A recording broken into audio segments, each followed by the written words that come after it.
അന്ത്യകാലം. അതാണ് ഇന്ന് ചിന്തിക്കുന്ന കാര്യം. ഞാൻ വളരെ ശാന്തമായിട്ടാണ് പ്രസംഗിക്കുന്നത്. ഞാനെങ്ങനെ ഈ തിരുവനന്തപുരം ഭാഗത്തൊക്കെ വരുമ്പം ഈ മൈക്ക് ഇങ്ങനെ സ്റ്റാൻഡിൽ വെക്കുമ്പം എന്നെ ആളുകൾ നോക്കാറുണ്ട്. കാരണം എന്നോടൊരു പാസ്റ്റർ പറഞ്ഞു, ഇവിടെയൊന്നും ആരും മൈക്ക് സ്റ്റാൻഡിൽ വെച്ച് പ്രസംഗിക്കുകയില്ല, കയ്യിൽ പിടിച്ച് ആണ് പ്രസംഗിക്കുന്നത് എന്ന് പറഞ്ഞു. ഒരു കുഴപ്പമില്ല, ഇതും ഒരു കുഴപ്പമില്ല, ഒരു ശീലമായിക്കോട്ടെ എന്ന് കരുതി. നല്ല സൗണ്ട് സിസ്റ്റമാണ്. തിരുവനന്തപുരം ഭാഗത്ത് വന്നാൽ സൗണ്ടിനെ കുറ്റം പറയാനൊക്കത്തില്ല, കാരണം അത്ര ഗംഭീരമായിട്ടുള്ള സൗണ്ടാണ്. എനിക്ക് അതിലേറെ ഇഷ്ടപ്പെട്ടത് ഈ സൗണ്ട് കൈകാര്യം ചെയ്യുന്ന സഹോദരൻ. അദ്ദേഹം ഒരു വിശ്വാസിയാണെന്ന് മനസ്സിലാക്കുന്നു. എന്നാൽ പലയിടത്തും ആളുകൾ അതിൽ മാത്രം ശ്രദ്ധിക്കുമ്പോൾ ഞാൻ ഇന്നലെ ശ്രദ്ധിച്ച ഒരു കാര്യം, അദ്ദേഹം പാട്ടുപാടുന്നു, കൈയടിക്കുന്നു, ആരാധിക്കുന്നു, ബൈബിൾ തുറന്ന് നമ്മളോടൊപ്പം അദ്ദേഹം യാത്ര ചെയ്യുന്നു എന്നുള്ളതാണ്. പ്രിയപ്പെട്ട സഹോദര, ദൈവം അനുഗ്രഹിക്കട്ടെ. ഇതിനിടയിൽ അങ്ങനെയും കൂടെ ചെയ്യുന്നല്ലോ. അപ്പം നമ്മൾ ആരംഭം കുറിച്ച് അങ്ങോട്ട് പോവുകയാണ്. ഇന്ന് രാത്രിയിൽ ഞാൻ കൂടുതൽ അദ്ദേഹത്തെ പരിചയപ്പെടും. രാത്രി മടങ്ങും. മാസത്തിൽ 3 ദിവസം മാത്രം നടക്കുന്ന ഒരു ബൈബിൾ കോളേജ് നിലമ്പൂരിലുണ്ട്. ചുരുങ്ങിയ വാക്കുകളിൽ ഒന്ന് പരിചയപ്പെടുത്തിയിട്ട് വചനത്തിലേക്ക് വരാം. നിങ്ങൾക്ക് വേദപുസ്തകം ആഴത്തിൽ പഠിക്കണമെന്ന് ആഗ്രഹിക്കുന്നെങ്കിൽ മാസത്തിൽ 3 ദിവസം നിലമ്പൂരിൽ വരേണ്ടി വരും. 20 മാസം വന്നാൽ അയാട്ടയുടെ അംഗീകാരമുള്ള BTHൻ്റെയും MDവിൻ്റെയും സർട്ടിഫിക്കറ്റുകൾ അവിടെ കൊടുക്കുന്നു. 1 രൂപ പോലും ഫീസ് വാങ്ങാതെയാണ് ആ കോഴ്സ് നടത്തുന്നത്. മാസത്തിൽ 3 ദിവസം അവിടെ വരാൻ പറ്റുമോ എന്ന് ചോദിച്ചാൽ വരാൻ പറ്റും. കഴിഞ്ഞ പ്രാവശ്യം 80 പേരാണ് ഗ്രാജുവേറ്റ് ചെയ്തത്. ഈ പ്രാവശ്യം പഠിക്കുന്നത് 160 പേരാണെങ്കിലും 135 പേര് ഗ്രാജുവേറ്റ് ചെയ്യും. ജനുവരി 29-ാം തീയതി ഗ്രാജുവേഷനാണ്. കേരളത്തിൻ്റെ 14 ജില്ലകളിൽ നിന്നും ആളുകൾ അവിടെ പഠിക്കാൻ വരുന്നുണ്ട്. തിരുവനന്തപുരത്തുനിന്ന് 7 പേര് അവിടെ പഠിക്കാൻ വരുന്നുണ്ട്. അടുത്ത വർഷത്തെ അഡ്മിഷൻ ആരംഭിച്ചിരിക്കുന്നു. കേരളത്തിൽ പ്രസിദ്ധരായിട്ട് പ്രസംഗിക്കുന്ന 20 കൺവെൻഷൻ പ്രസംഗകരാണ് 20 മാസം കൊണ്ട് ക്ലാസ് എടുക്കുന്നത് എന്നും കൂടെ പറഞ്ഞ് ആ ഭാഗം വിടുന്നു. നമുക്ക് ഈ വാക്യത്തിലേക്ക് വരാം. മത്തായിയുടെ സുവിശേഷം എന്ന് പറയുന്നത് 24-ാം അധ്യായമാണ്. പുതിയ നിയമത്തിൽ 3 അധ്യായങ്ങളെ യഹൂദീയ അധ്യായങ്ങൾ എന്ന പേരിലാണ് അറിയപ്പെടുന്നത്. അവ യഥാക്രമം മത്തായിയുടെ സുവിശേഷം 24, മർക്കോസിൻ്റെ സുവിശേഷം 13, ലൂക്കോസിൻ്റെ സുവിശേഷം 21. ഈ 3 അധ്യായങ്ങളെ വേദപുസ്തക ഭാഷയിൽ യഹൂദീയ അധ്യായങ്ങൾ എന്നും യഹൂദൻ്റെ മുപ്പിരിച്ചരട് എന്നും അപരനാമത്തിൽ അറിയപ്പെടാറുണ്ട്. ഈ അധ്യായങ്ങളിലും പഴയ പുതിയ നിയമങ്ങളുടെ നിരവധി പേജുകളിൽ ചിതറി വിതറി കിടക്കുന്ന 150 ലക്ഷണങ്ങളാണ് കർത്താവിൻ്റെ വരവിന് മുൻപ് നടക്കേണ്ടത്. അതിൽ സഭയിൽ നടക്കുന്ന ലക്ഷണങ്ങളുമായി ബന്ധപ്പെട്ട കുറേ ലക്ഷണങ്ങളുണ്ട്. ഒരു 30-ലേറെ ലക്ഷണങ്ങളുണ്ട്. അതുപോലെ സഭയിലുള്ളവരോടും പുറത്തുള്ളവരോടും ഒരുപോലെ പറയാൻ കഴിയുന്ന കുറേ ലക്ഷണങ്ങളുണ്ട്. അതിൽ ഒരു ലക്ഷണമാണ് ഇന്ന് ഞാൻ ഇവിടെ പ്രസംഗിക്കുന്നത്. സഭയിൽ ഉള്ളവരോടും പുറത്തുള്ളവരോടും ഒരുപോലെ പറയാൻ കഴിയുന്ന ഒരു ലക്ഷണം. ശാന്തമായിട്ട് പറയുന്നത് കൊണ്ട് ഉറങ്ങാനുള്ള ഒരു സൗകര്യമുണ്ടല്ലോ എന്ന് കരുതിയാൽ തെറ്റു പറയാനില്ല. നിങ്ങളെ ഉണർത്താൻ വേണ്ടി യാന്ത്രികമായി ഒരു കാര്യവും ചെയ്യുവാൻ ഞാൻ പരിശ്രമിക്കുന്നതല്ല. നിങ്ങൾ ഉറങ്ങുന്നെങ്കിൽ സന്തോഷം, കാരണം എവിടെയെങ്കിലും സമാധാനത്തോടെ ഉറങ്ങാൻ നിങ്ങൾക്ക് പറ്റുന്നുണ്ടല്ലോ എന്നുള്ളതിൽ ദൈവത്തിന് ഇഷ്ടം. സമാധാനം ഉള്ളവരല്ലേ ഉറങ്ങുന്നത്. അപ്പോൾ അതുകൊണ്ട് എങ്ങും സമാധാനമില്ലെങ്കിലും യോഗം കേൾക്കാൻ നേരത്തൊരു സമാധാനം ഉണ്ട് എന്നുള്ളതിന് ഒരു സന്തോഷം. 6 മണിക്കും 7 മണിക്കൊക്കെ ഉറങ്ങുന്ന ഈ ശീലം അത്ര നല്ലതല്ല എന്നും കൂടെ പറഞ്ഞ് നമുക്ക് വചനത്തിലേക്ക് വരാം. എന്താണ് ഈ നോഹയുടെ കാലഘട്ടത്തിൻ്റെ പ്രത്യേകത? നോഹയുടെ കാലം പോലെ തന്നെ മനുഷ്യപുത്രൻ്റെ വരവും അതും എന്നാണ്. അവിടെ രണ്ട് കാര്യങ്ങൾ രേഖപ്പെടുത്തിയിട്ടുണ്ട്. രണ്ട് കാര്യങ്ങൾ പഴയമത്തിൽ നിന്നും അനുമാനിച്ച് എടുക്കുന്നതാണ്. അവ രണ്ടും 4 കാര്യങ്ങൾ പറയുമ്പോൾ നമ്മുടെ പ്രസംഗത്തിന് കുത്തിടും. ഒന്നാമത്തെ കാര്യം, നോഹയെക്കുറിച്ച് അറിയാമല്ലോ. പണ്ടൊരു നോഹയപ്പൂപ്പൻ ഉണ്ടായിരുന്നു. സൺഡേ സ്കൂളിലൊക്കെ എങ്ങനെയാണ് പഠിപ്പിക്കുന്നത്? നോഹയപ്പൂപ്പൻ ഉണ്ടായിരുന്നു. അങ്ങനെയാണ് അബ്രഹാമിനെയും നോഹ അപ്പൂപ്പനെയും ഒക്കെ നമ്മളിങ്ങനെ കഥ പറഞ്ഞാണ് പിള്ളേരെ കൊണ്ട് പഠിപ്പിക്കുക. നമുക്കിപ്പോൾ അവരൊന്നും വലിയ കഥാപാത്രങ്ങളല്ല. സൺഡേ സ്കൂൾ പഠിപ്പിക്കുന്ന അധ്യാപകന് പിള്ളേരോട് ചോദിച്ചു, സ്വർഗത്തിൽ ചെന്നാൽ നിനക്കെന്താണ് ആഗ്രഹം? ഒരു കുട്ടി ചാടി പറഞ്ഞു, അബ്രഹാമിൻ്റെയും നോഹയുടെയും താടികൾ തമ്മിൽ കൂട്ടിക്കെട്ടി ഒരു ഊഞ്ഞാലാടിയാൽ കൊള്ളാം എന്നൊരാഗ്രഹമുണ്ട്. കാരണം സഭയിൽ വന്ന കാലം മുതലേ കേൾക്കുന്നതാണ് ഈ അപ്പന്മാരുടെ താടിയുടെ നീളം. സൺഡേ സ്കൂളിന് ശേഷം ഇതേ ചോദ്യം സഭയിൽ പാസ്റ്റർ ചോദിച്ചു, സ്വർഗത്തിൽ ചെന്നാൽ നിങ്ങൾക്ക് എന്താണ് ആഗ്രഹം? ആരും മിണ്ടുന്നില്ല. ഒടുവിൽ പാസ്റ്റർ ചോദിച്ചു, പറയൂ കേൾക്കട്ടെ. ഒരച്ചായൻ പറഞ്ഞു, ആദ്യം ചെല്ലൂന്ന് നോക്കട്ടെ പാസ്റ്റർ, പിന്നെ വേണ്ടേ ഊഞ്ഞാലാട്. കുട്ടികൾ സ്വർഗത്തിലെത്തി ഊഞ്ഞാലാടാൻ തുടങ്ങി. എന്ന് പറഞ്ഞാൽ യൂത്തൊക്കെ അവിടെ കയറിക്കഴിഞ്ഞു. മൂത്തവർ ഇതുവരെ കയറണമെന്ന് തീരുമാനമെടുത്തിട്ടില്ല. അങ്ങനത്തെ ഒരു കഥാപാത്രമാണ് ഈ നോഹയുടെ കാലഘട്ടം. ഗംഭീരമാണത്. അത് പ്രസംഗിക്കാൻ ഒട്ടേറെ സമയങ്ങൾ വേണമെങ്കിലും നമുക്കത് ചുരുക്കമായിട്ടും പ്രസംഗിക്കാം, കുഴപ്പമൊന്നുമില്ല. പ്രസംഗം ചുരുക്കി നീട്ടിയൊക്കെ പറയാമല്ലോ. രക്തചുരുക്കം. ഒരു 500 വയസ്സായപ്പോൾ 5-ാം അധ്യായത്തിൻ്റെ ഒടുവിൽ നോഹയുടെ പ്രായം രേഖപ്പെടുത്തിയിട്ടുണ്ട്. 6-ാം അധ്യായത്തിലേക്ക് വരുമ്പോൾ ഒരു വലിയ സംഭവം ഇവിടെ നടക്കുകയാണ്. നടക്കാൻ പാടില്ലാത്ത കുറച്ച് കാര്യങ്ങൾ ഭൂമിയിൽ നടന്നു. അപ്പോൾ ദൈവം പറഞ്ഞു, എനിക്ക് ഭയങ്കര സങ്കടമായി. ഇങ്ങനെയൊക്കെയാണോ ആളുകൾ ഭൂമിയിൽ ജീവിക്കുന്നത്? ഞാൻ അവരെ നശിപ്പിക്കാതിരിക്കുവാൻ ശ്രമിച്ചതാണെങ്കിലും ഇത് തുടരാനൊക്കില്ല, അതുകൊണ്ട് നശിപ്പിക്കാൻ പോവുകയാണ്. അങ്ങനെ ഒരു ജലപ്രളയം കൊണ്ടുവരികയും ആ ജലപ്രളയത്തിലൂടെ അരരാത്ത പർവ്വതം വരെ വെള്ളം മൂടുകയും ഒരു പുതിയ റീപ്ലനിഷ്, വീണ്ടും നിറയുവാനുള്ള ഒരവസരം ദൈവം കൊടുക്കുകയും ചെയ്തു. ഏകദേശം 100-ലധികം വർഷം അദ്ദേഹം പ്രസംഗിച്ചു എന്നാണ് ചില ചിന്തകന്മാർ കണക്കുകൾ കൂട്ടി പറയുന്നത്. തെറ്റാൻ ഇടയില്ല. 1 വർഷവും 1 മാസത്തിലേറെയും പെട്ടകത്തിനകത്ത് ഇരുന്നു എന്നുള്ളതും തെറ്റാനിടയില്ല. ചില ആളുകൾ അന്ധമായി വിശ്വസിക്കുന്നത് 40 ദിവസമേ പെട്ടകത്ത് ഇരുന്നുള്ളൂ എന്ന്. അങ്ങനെയൊന്നുമല്ല. 1 വർഷത്തിലേറെ. 500-ാമത്തെ വയസ്സിൽ ഉണ്ടാകുന്നു. 600-ാമത്തെ വയസ്സിൽ ഈ പ്രസംഗം നിർത്തിയിട്ട് പ്രളയമുണ്ടാകുക. 601-ാം സംവത്സരമാണ് അദ്ദേഹം പിന്നെ വരുന്നത്. അപ്പോൾ 1 വർഷം 1 മാസം ഒരു പെട്ടകത്തിരിക്കുക എന്നൊക്കെ പറഞ്ഞാൽ നിസ്സാര കാര്യമൊന്നുമല്ല. അതിനെ നമുക്ക് പെട്ടെന്ന് പ്രസംഗിച്ചൊന്നും വിടാനും നോക്കുന്ന കാര്യമൊന്നും വളരെ പ്രശ്നം. നമുക്കൊന്നും ചിന്തിക്കാൻ പറ്റാത്ത കാര്യങ്ങൾ അതിനകത്ത് കിടക്കുന്നുണ്ട്. എല്ലാം കൂടെ പറയാൻ സമയം പോരല്ലേ.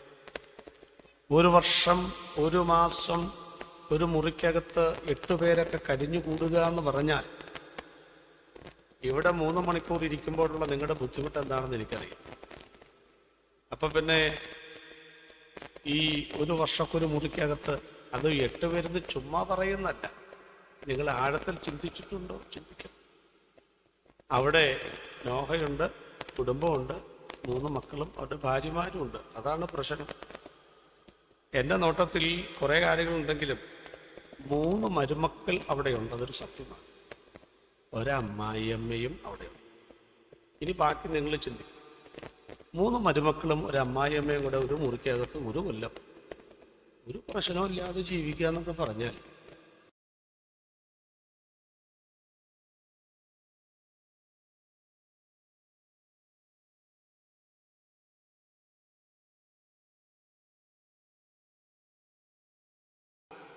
ചിന്തയിലേക്ക് നമുക്ക് വരാം. ഈ സംഭവത്തെ ആണ് ഇവിടെ പറയുന്നത്. നോഹയുടെ കാലം ഒരു സിമ്പലാണ്. ഒരടയാളമാണ്. അതേപോലെ ഒന്നിനോടൊന്ന് സാദൃശ്യം ചൊന്നാൽ ഉപമയാമതെന്ന് പറയുന്ന പോലെ അതുപോലെ ഒരു കാലം യേശുവിൻ്റെ വരവിന് മുൻപ് ഉണ്ടാകും. എന്താണ് ആ കാര്യങ്ങൾ? ഒന്ന്, അവിടെ വായിക്കുന്നൊരു പദം ഇതാണ്, തിന്നും കുടിച്ചും. മറ്റു ചില ആശയങ്ങളൂടെ പങ്കുവെക്കുമ്പോൾ വിറ്റും നട്ടും എന്നും കൂടെ ചേർത്ത് വെക്കാം. അപ്പോൾ തിന്നും കുടിച്ചും വിറ്റും നട്ടും പോരുന്ന ഒരു കാലമായിരുന്നു നോഹയുടെ കാലം. അതിന്നുണ്ടോ എന്നാണ് പരിശോധിക്കേണ്ടത്. ഉണ്ടല്ലോ. രണ്ട്, വളരെ ഗൗരവമുള്ള കാര്യമാണ്. ഇത് സഭയ്ക്കകത്തളങ്ങളിലാണ് ശക്തമായിട്ട് പറയേണ്ടതെങ്കിലും പോയിന്റുമായിട്ട് ബന്ധപ്പെട്ട് പറയേണ്ടി വരുന്നുകൊണ്ട് പറയുകയാണ്. ഇഷ്ടമുള്ളവരെ കല്യാണം കഴിച്ചു. അതാണ് മാരകമായ പ്രശ്നം. അതായിരുന്നു, ഇഷ്ടമുള്ളവരെ കല്യാണം കഴിച്ചു. അതൊരു പ്രശ്നമായി. അത് ഈ കാലങ്ങളിൽ സംഭവിക്കുന്നുണ്ടോ എന്ന് നോക്കണം. മൂന്നാമത്തെ കാര്യം പഴയമത്തിൽ നിന്നാണ് എടുക്കുന്നത്. പുതിയമത്തിൽ അതങ്ങനെ അക്ഷരപ്രകാരം രേഖപ്പെടുത്തിയിട്ടില്ല. ഒന്ന്, നോഹയുടെ പ്രസംഗം എല്ലാവരും കേട്ടെങ്കിലും ഒരാളും അത് അംഗീകരിച്ചില്ല. നമ്മൾക്ക് എത്ര കൊല്ലമായി ഇവിടെ പ്രസംഗം നടത്തുന്നില്ലേ? ഞാനൊക്കെ ഒരു കൺവെൻഷനിൽ തന്നെ പോയി പ്രസംഗിച്ച് ഏതാണ്ട് 20 വർഷത്തോളം ഒരേ കൺവെൻഷനിൽ പോയി പ്രസംഗിച്ചിട്ടുണ്ട്. അത്രയും ഒരു സഭ നടത്തുന്ന 20 കൊല്ലം അടുപ്പിച്ച് പ്രസംഗിച്ചിട്ടുണ്ട്. 10-15 ഇഷ്ടം പോലെ. എനിക്ക് തോന്നുന്നു ഞാൻ ഏറ്റവും കൂടുതൽ പ്രസംഗിച്ചിരിക്കുന്ന എറണാകുളത്തും തിരുവല്ലയിലുമാണ്. ഒരു വലിയ കൂട്ടായ്മകളിൽ 115 പ്രാവശ്യം ഞാൻ പ്രസംഗിച്ചിട്ടുണ്ട്, 2 സഭയിൽ. എന്തോരം പ്രസംഗങ്ങളാണ് നമ്മൾ നടത്തുന്നത്. നമ്മളെന്തോരം ട്രാക്റ്റുകളാണ് കൊടുക്കുന്നത്. എത്ര കാലമായി നമ്മൾ പ്രസംഗിക്കുന്നു. പക്ഷേ കേൾക്കുന്നുണ്ട്, പക്ഷേ ആളുകൾ എന്ത് ചെയ്യുന്നില്ല? വിശ്വസിച്ചുകൊണ്ട് ജീവരക്ഷ പ്രാപിക്കുന്ന പെട്ടകത്തിനകത്ത് കയറുന്നില്ല. സുവിശേഷ പ്രസംഗത്തെ അവഗണിക്കുന്ന ഒരു കാര്യമാണ് മൂന്നാമത്തേത്. നാലാമത്തെ കാര്യമാണ് എടുത്തു പറയേണ്ടത്. ഇത്രയും ആളുകളിത് കേട്ടിട്ടും അവഗണിച്ചെങ്കിലും നോഹ പറഞ്ഞത് സംഭവിച്ചു. മഴ പെയ്തു, പെട്ടകം അരരാത്തിൻ്റെ മുകളിലെത്തി. ഈ 4 കാര്യങ്ങൾ ഒന്ന് വേഗത്തിൽ പറയാമെന്ന് ചിന്തിക്കുന്നു. ഒന്നാമത്തെ കാര്യത്തിലേക്ക് വരാം. എന്താണ് ഒന്നാമത്തെ കാര്യം പറഞ്ഞത്? വിറ്റും നട്ടും തിന്നും കുടിച്ചും പോരുന്ന ഒരു കാലമായിരുന്നു നോഹയുടെ കാലം. നിങ്ങൾ ആ ജലപ്രളയത്തിൻ്റെ കാര്യമൊക്കെ ചിന്തിച്ചാൽ മതി. സുവിശേഷ ഭാഗത്ത് പിന്നെ പറയുന്നത് നോഹയുടെ കാലം ജലപ്രളയം വരുന്നത് വരെ അവരിതൊന്നും അറിഞ്ഞില്ലെന്നാണ് പറയുന്നത്. ഈ പ്രസംഗങ്ങളൊക്കെ നടക്കുമ്പോഴും ഇതൊന്നും അവരറിഞ്ഞില്ല എന്ന് പറഞ്ഞാൽ തിന്നാനും കുടിക്കാനും കളിക്കാനും ചിരിക്കാനുമുള്ള ഒരു സ്ഥലവും സന്ദർഭങ്ങളുമായിട്ട് അവരുടെ ജീവിതം മാറിപ്പോയി എന്നാണ് നമ്മൾ മനസ്സിലാക്കേണ്ടത്. ഇതേ പദത്തിൻ്റെ ആശയത്തോട് തുല്യം വെക്കാവുന്നൊരു പദമുണ്ട്, ലോത്തിൻ്റെ കാലഘട്ടം. ആ പട്ടണത്തിലുള്ള ദുഷ്കാമ പ്രവർത്തികൾ കണ്ടും കേട്ടും തൻ്റെ നീതിയുള്ള മനസ്സിൽ നൊന്തു വലഞ്ഞ നീതിമാനായ ലോത്ത്. നീതിമാനാണ്, പക്ഷേ പട്ടണത്തിൽ നടക്കുന്ന ഒരു കാര്യവും വിടുകയില്ല. എല്ലാം പോയി കാണും. എന്നിട്ട് പിന്നെ വീട്ടിൽ വന്നത് വിശദീകരിക്കലായിരിക്കും പണി. അതുകൊണ്ടാണ് അപ്പൻ കാര്യം പറഞ്ഞപ്പോൾ പിള്ളേർ പറഞ്ഞു കളി പറയുന്നു എന്ന് പറയും. അപ്പോൾ ശ്രദ്ധിക്കുക, ഇന്നത്തെ ഒരു കാലഘട്ടത്തിൻ്റെ ഒന്നാമത്തെ പ്രത്യേകത തിന്നുക, കുടിക്കുക, ആനന്ദിക്കുക. അതിലേക്ക് നമ്മുടെ ആത്മീക കൂട്ടായ്മകൾ മലക്കം മറിയുന്നുണ്ടോ എന്നൊന്ന് പരിശോധിക്കേണ്ടത് ആവശ്യമാണ്. ഞാൻ വിശ്വാസത്തിൽ വന്നിട്ട് 43 വർഷമായി. ഒറ്റയ്ക്കാണ് വന്നത്. എൻ്റെ വീട്ടിൽ നിന്ന്, ഒരു യാക്കോബായ പശ്ചാത്തലത്തിൽ നിന്ന് ഒരു മകനേ ഞാനുള്ളൂ. 2 സഹോദരിമാരാണ്. എൻ്റെ അപ്പൻ്റെ സഹോദരിയാണ് പെന്തക്കോസ്തിൽ ആദ്യം വന്നത്. എന്നോട് സുവിശേഷം പറഞ്ഞു. എൻ്റെ വീട്ടിൽ ഉപദേശി വന്നു. ഞാൻ വചനം സ്വീകരിച്ചു. രക്ഷിക്കപ്പെട്ടപ്പോൾ വലിയ പ്രശ്നമായി. അറിയാമല്ലോ, ഒരു മോനേ ഉള്ളൂ. പള്ളിയുടെ മുൻവശത്തെ വീട്, എന്തൊക്കെ പ്രശ്നങ്ങളുണ്ടാകും. 1350 വീട്ടുകാരുള്ള ചരിത്രപരമായി പ്രാധാന്യം അർഹിക്കുന്നൊരു വീട്ടിൽ നിന്നാണ് ഇറങ്ങി വരുന്നത്. ഇറങ്ങി വന്നത് എങ്ങോട്ടാ? 2.25 സെൻറ്റിലുള്ള ഓല മേഞ്ഞ കൈകൾ കൊണ്ട് മെടഞ്ഞെടുത്ത തഴപ്പായും കൈകൾ കൊണ്ട് മെഴുകിയെടുത്ത ഒരു ചാണകത്തറയും ഒരു വശം പൊട്ടിയ ഒരു തമ്പേറും ഒടിഞ്ഞു തൂങ്ങിയ കുറച്ച് പായകളും 4 നെറ്റി മാത്രം കെട്ടിപ്പൊക്കി ഭിത്തി പോലുമില്ലാത്ത ഈ 2.25 സെൻറ്റിനകത്ത് ഇറച്ചിക്കട പോലെ ഇരിക്കുന്ന ഒരു ഷെഡിലാണ് ഞാൻ 1350 വീട്ടുകാരുള്ള പള്ളി വിട്ടിച്ചും ആരാധനയ്ക്ക് വേണ്ടി കയറിയത്. എൻ്റെ അപ്പൻ അതൊരിക്കൽ കണ്ടപ്പോൾ എൻ്റെ അമ്മയോട് ചോദിച്ചു, വിടി ഞാൻ വിചാരിച്ചു ഇവൻ ഇതിനേക്കാൾ വലിയ പള്ളിയിലോട്ടാണ് പോയത്. നമ്മളങ്ങനെയാണല്ലോ. ഈ ചെറുക്കൻ്റെ തലയ്ക്ക് ഓളമാണ് എന്ന് പറഞ്ഞാൽ വട്ടാണെന്നാണ് പറഞ്ഞത്. ഈ ചെറിയ ഹോള് കണ്ടുകൊണ്ട് പറഞ്ഞതാണ്. എൻ്റെ പ്രിയപ്പെട്ടവരെ, അന്നൊക്കെ നമ്മുടെ യോഗങ്ങളൊരു പ്രധാനപ്പെട്ട സംഗതി എന്നാന്ന് വെച്ചാൽ വലിയ തീറ്റയ്ക്കും കുടിക്കും വലിയ പ്രാധാന്യമൊന്നുമില്ല. പക്ഷേ ആരാധനകൾക്കും വചന വെളിപ്പാടുകൾക്കും സ്വപ്നങ്ങൾക്കും ദർശനങ്ങൾക്കുമുള്ള പ്രാധാന്യം എന്ന് പറയുന്നത് ഭയങ്കരമായിരുന്നു. എന്നാൽ അതെല്ലാം കൈവിടപ്പെട്ടു പോയൊരു ദൈവസഭകളിലൂടെയാണ് ഇപ്പം നമ്മൾ കടന്നു പോയിക്കൊണ്ടിരിക്കുന്നത് എന്നുള്ളതൊരു യാഥാർത്ഥ്യമാണ്. നമ്മുടെ കുടുംബയോഗങ്ങൾ ശ്രദ്ധിച്ചിട്ടുണ്ടോ? പണ്ടൊന്നും കുടുംബയോഗങ്ങൾ ഞങ്ങൾ ലേലം ചെയ്തിരുന്നില്ല. എന്നാൽ ഇന്ന് അങ്ങനല്ല. ഇന്ന് കുടുംബയോഗങ്ങളൊക്കെ ലേലം ചെയ്യുക. ബുധനാഴ്ച കുടുംബയോഗം എവിടെ വെക്കണ്ടേ, 1, 2, 3 തരമൊക്കെ പറഞ്ഞ് ലേലം ചെയ്യുമ്പോഴാണ് ആരുടെയെങ്കിലും ഒരു വീട്ടിൽ കൊണ്ടുവന്ന് വെക്കുന്നത്. ഈ കാലഘട്ടത്തിലേക്ക് നമ്മൾ എന്താ കാര്യം അറിയാമോ? കുടുംബയോഗം വെച്ചാൽ ആരും വരുന്നില്ല. അതിൻ്റെ കാരണം തിരക്കിയപ്പോഴാണ് മനസ്സിലാകുന്നത് പിള്ളേരൊന്നും കുടുംബയോഗത്തിന് വരികയില്ല. അതിൻ്റെ ഒരു കാരണം പരീക്ഷയാണ്, പഠിക്കാനുണ്ടെന്നൊക്കെയാണ് പറയുന്നത്. അവരുടെ കൂടെ കാരണന്മാരും ഇരിക്കും. പക്ഷേ കുറച്ചും കൂടെ ആഴത്തിൽ പഠിച്ചപ്പോഴാണ് മനസ്സിലായത് ഈ കുടുംബയോഗത്തിന് നല്ല ശാപ്പാട് കൊടുക്കുന്നില്ല. അതൊരു വലിയ പ്രശ്നമാണ്. ചില പിള്ളേർ ചോദിക്കും, കുടുംബയോഗത്തിന് എന്താ മമ്മി ഫുഡ്? അവിടെ പ്രത്യേകിച്ചൊന്നുമില്ല. എന്നാൽ വരുന്നില്ല, നിങ്ങൾ പൊക്കോ.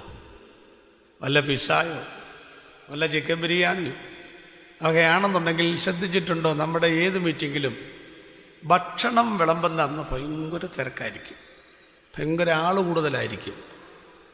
നമ്മുടെ ഉപവാസ പ്രാർത്ഥനകളൊക്കെ തീരുമ്പോൾ ശ്രദ്ധിച്ചിട്ടുണ്ടോ, അവസാന ദിവസത്തിൽ ഭയങ്കര തിരക്കായിരിക്കും, ഭയങ്കര ആൾക്കാരായിരിക്കും. അതുപോലെ അതിനേക്കാൾ രസകരമെന്ന് പറയുന്നത് ഈ 3 മണിക്കൂറൊക്കെ ആരാധിക്കുമ്പോൾ വാ തുറക്കാത്തവർ അത് കഴിഞ്ഞ് ആ ഭക്ഷണശാലയിൽ തുറക്കൽ കണ്ടാൽ എൻ്റെ പൊന്നോ, ഒച്ചപ്പാടും ബഹളവും എന്നോന്നറിയുമോ, ഇത്രയും ശബ്ദം ഈ ആളുകൾക്ക് ഉണ്ടായിരുന്നോ എന്ന് നമ്മൾ ചിന്തിച്ചു പോകും. വാസ്തവത്തിൽ കൈപോലും കഴുകത്തില്ലെന്ന് ഞാൻ തമാശ രൂപത്തിൽ പറയാറുണ്ട്. ഞാനെന്നാളൊരു കല്യാണത്തിന് ചെന്നപ്പം കല്യാണം കഴിഞ്ഞ് ഞാൻ കല്യാണം കഴിപ്പിച്ച് നിറഞ്ഞ വിവാഹ ശുശ്രൂഷ നടത്തിയിട്ട് ചെല്ലുമ്പം സഭാഹാൾ നിറഞ്ഞു. സഭാഹാളല്ല, ഡൈനിങ് ഹാൾ നിറഞ്ഞു. ഞാൻ ചോദിച്ചു, സീറ്റൊന്നുമില്ലേ? ഒറ്റ സീറ്റും ഇല്ല സാറേ. ഞാൻ പറഞ്ഞു, എനിക്ക് നെടുങ്ങാടപ്പള്ളിയിൽ എത്താനുള്ളതാ, ഒരു സീറ്റ് എങ്ങനെയെങ്കിലും ഒപ്പിച്ചു തരണം. എൻ്റെ സാറേ ഒരു സീറ്റും ഇല്ല. ഞാൻ ചോദിച്ചു, ഇതെങ്ങനെ സംഭവിച്ചു? കല്യാണം ഇപ്പോൾ കഴിഞ്ഞല്ലേ ഉള്ളൂ. ആ പുള്ളി പെന്തിക്കോസുകാരനായതുകൊണ്ട് എന്നോട് പറയുക, ഇത് യഹോവയാൽ സംഭവിച്ചു. സാറിൻ്റെ ദൃഷ്ടിയിൽ ആശ്ചര്യമായിരിക്കുന്നു.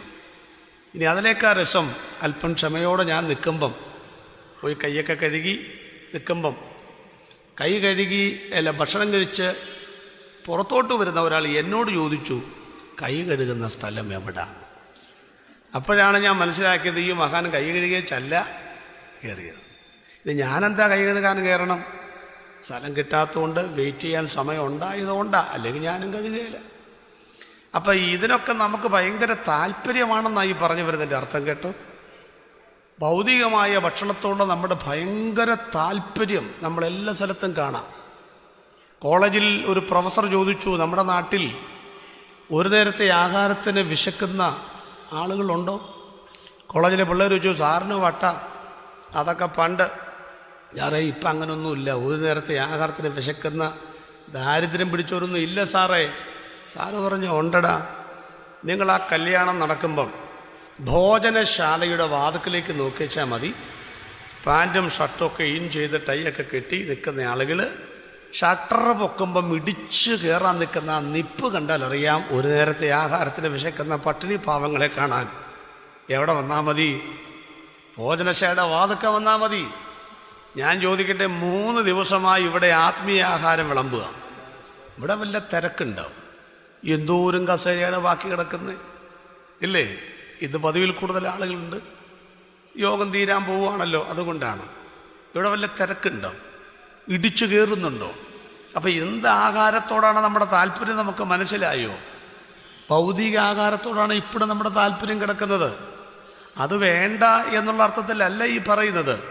പക്ഷെ ഒരു കാര്യം നിങ്ങൾ മനസ്സിലാക്കണം, ഈ ഭൂമിയിൽ നമ്മൾ 70ഉം 80ഉം ഒക്കെ ജീവിക്കുമ്പം സുമാർ 80 ചാക്ക് അരി മുതൽ 90 ചാക്ക് അരി വരെ ഭക്ഷണം കഴിക്കുമെന്നാണ് ആളുകൾ കണക്കൂട്ടിയിരിക്കുന്നത്.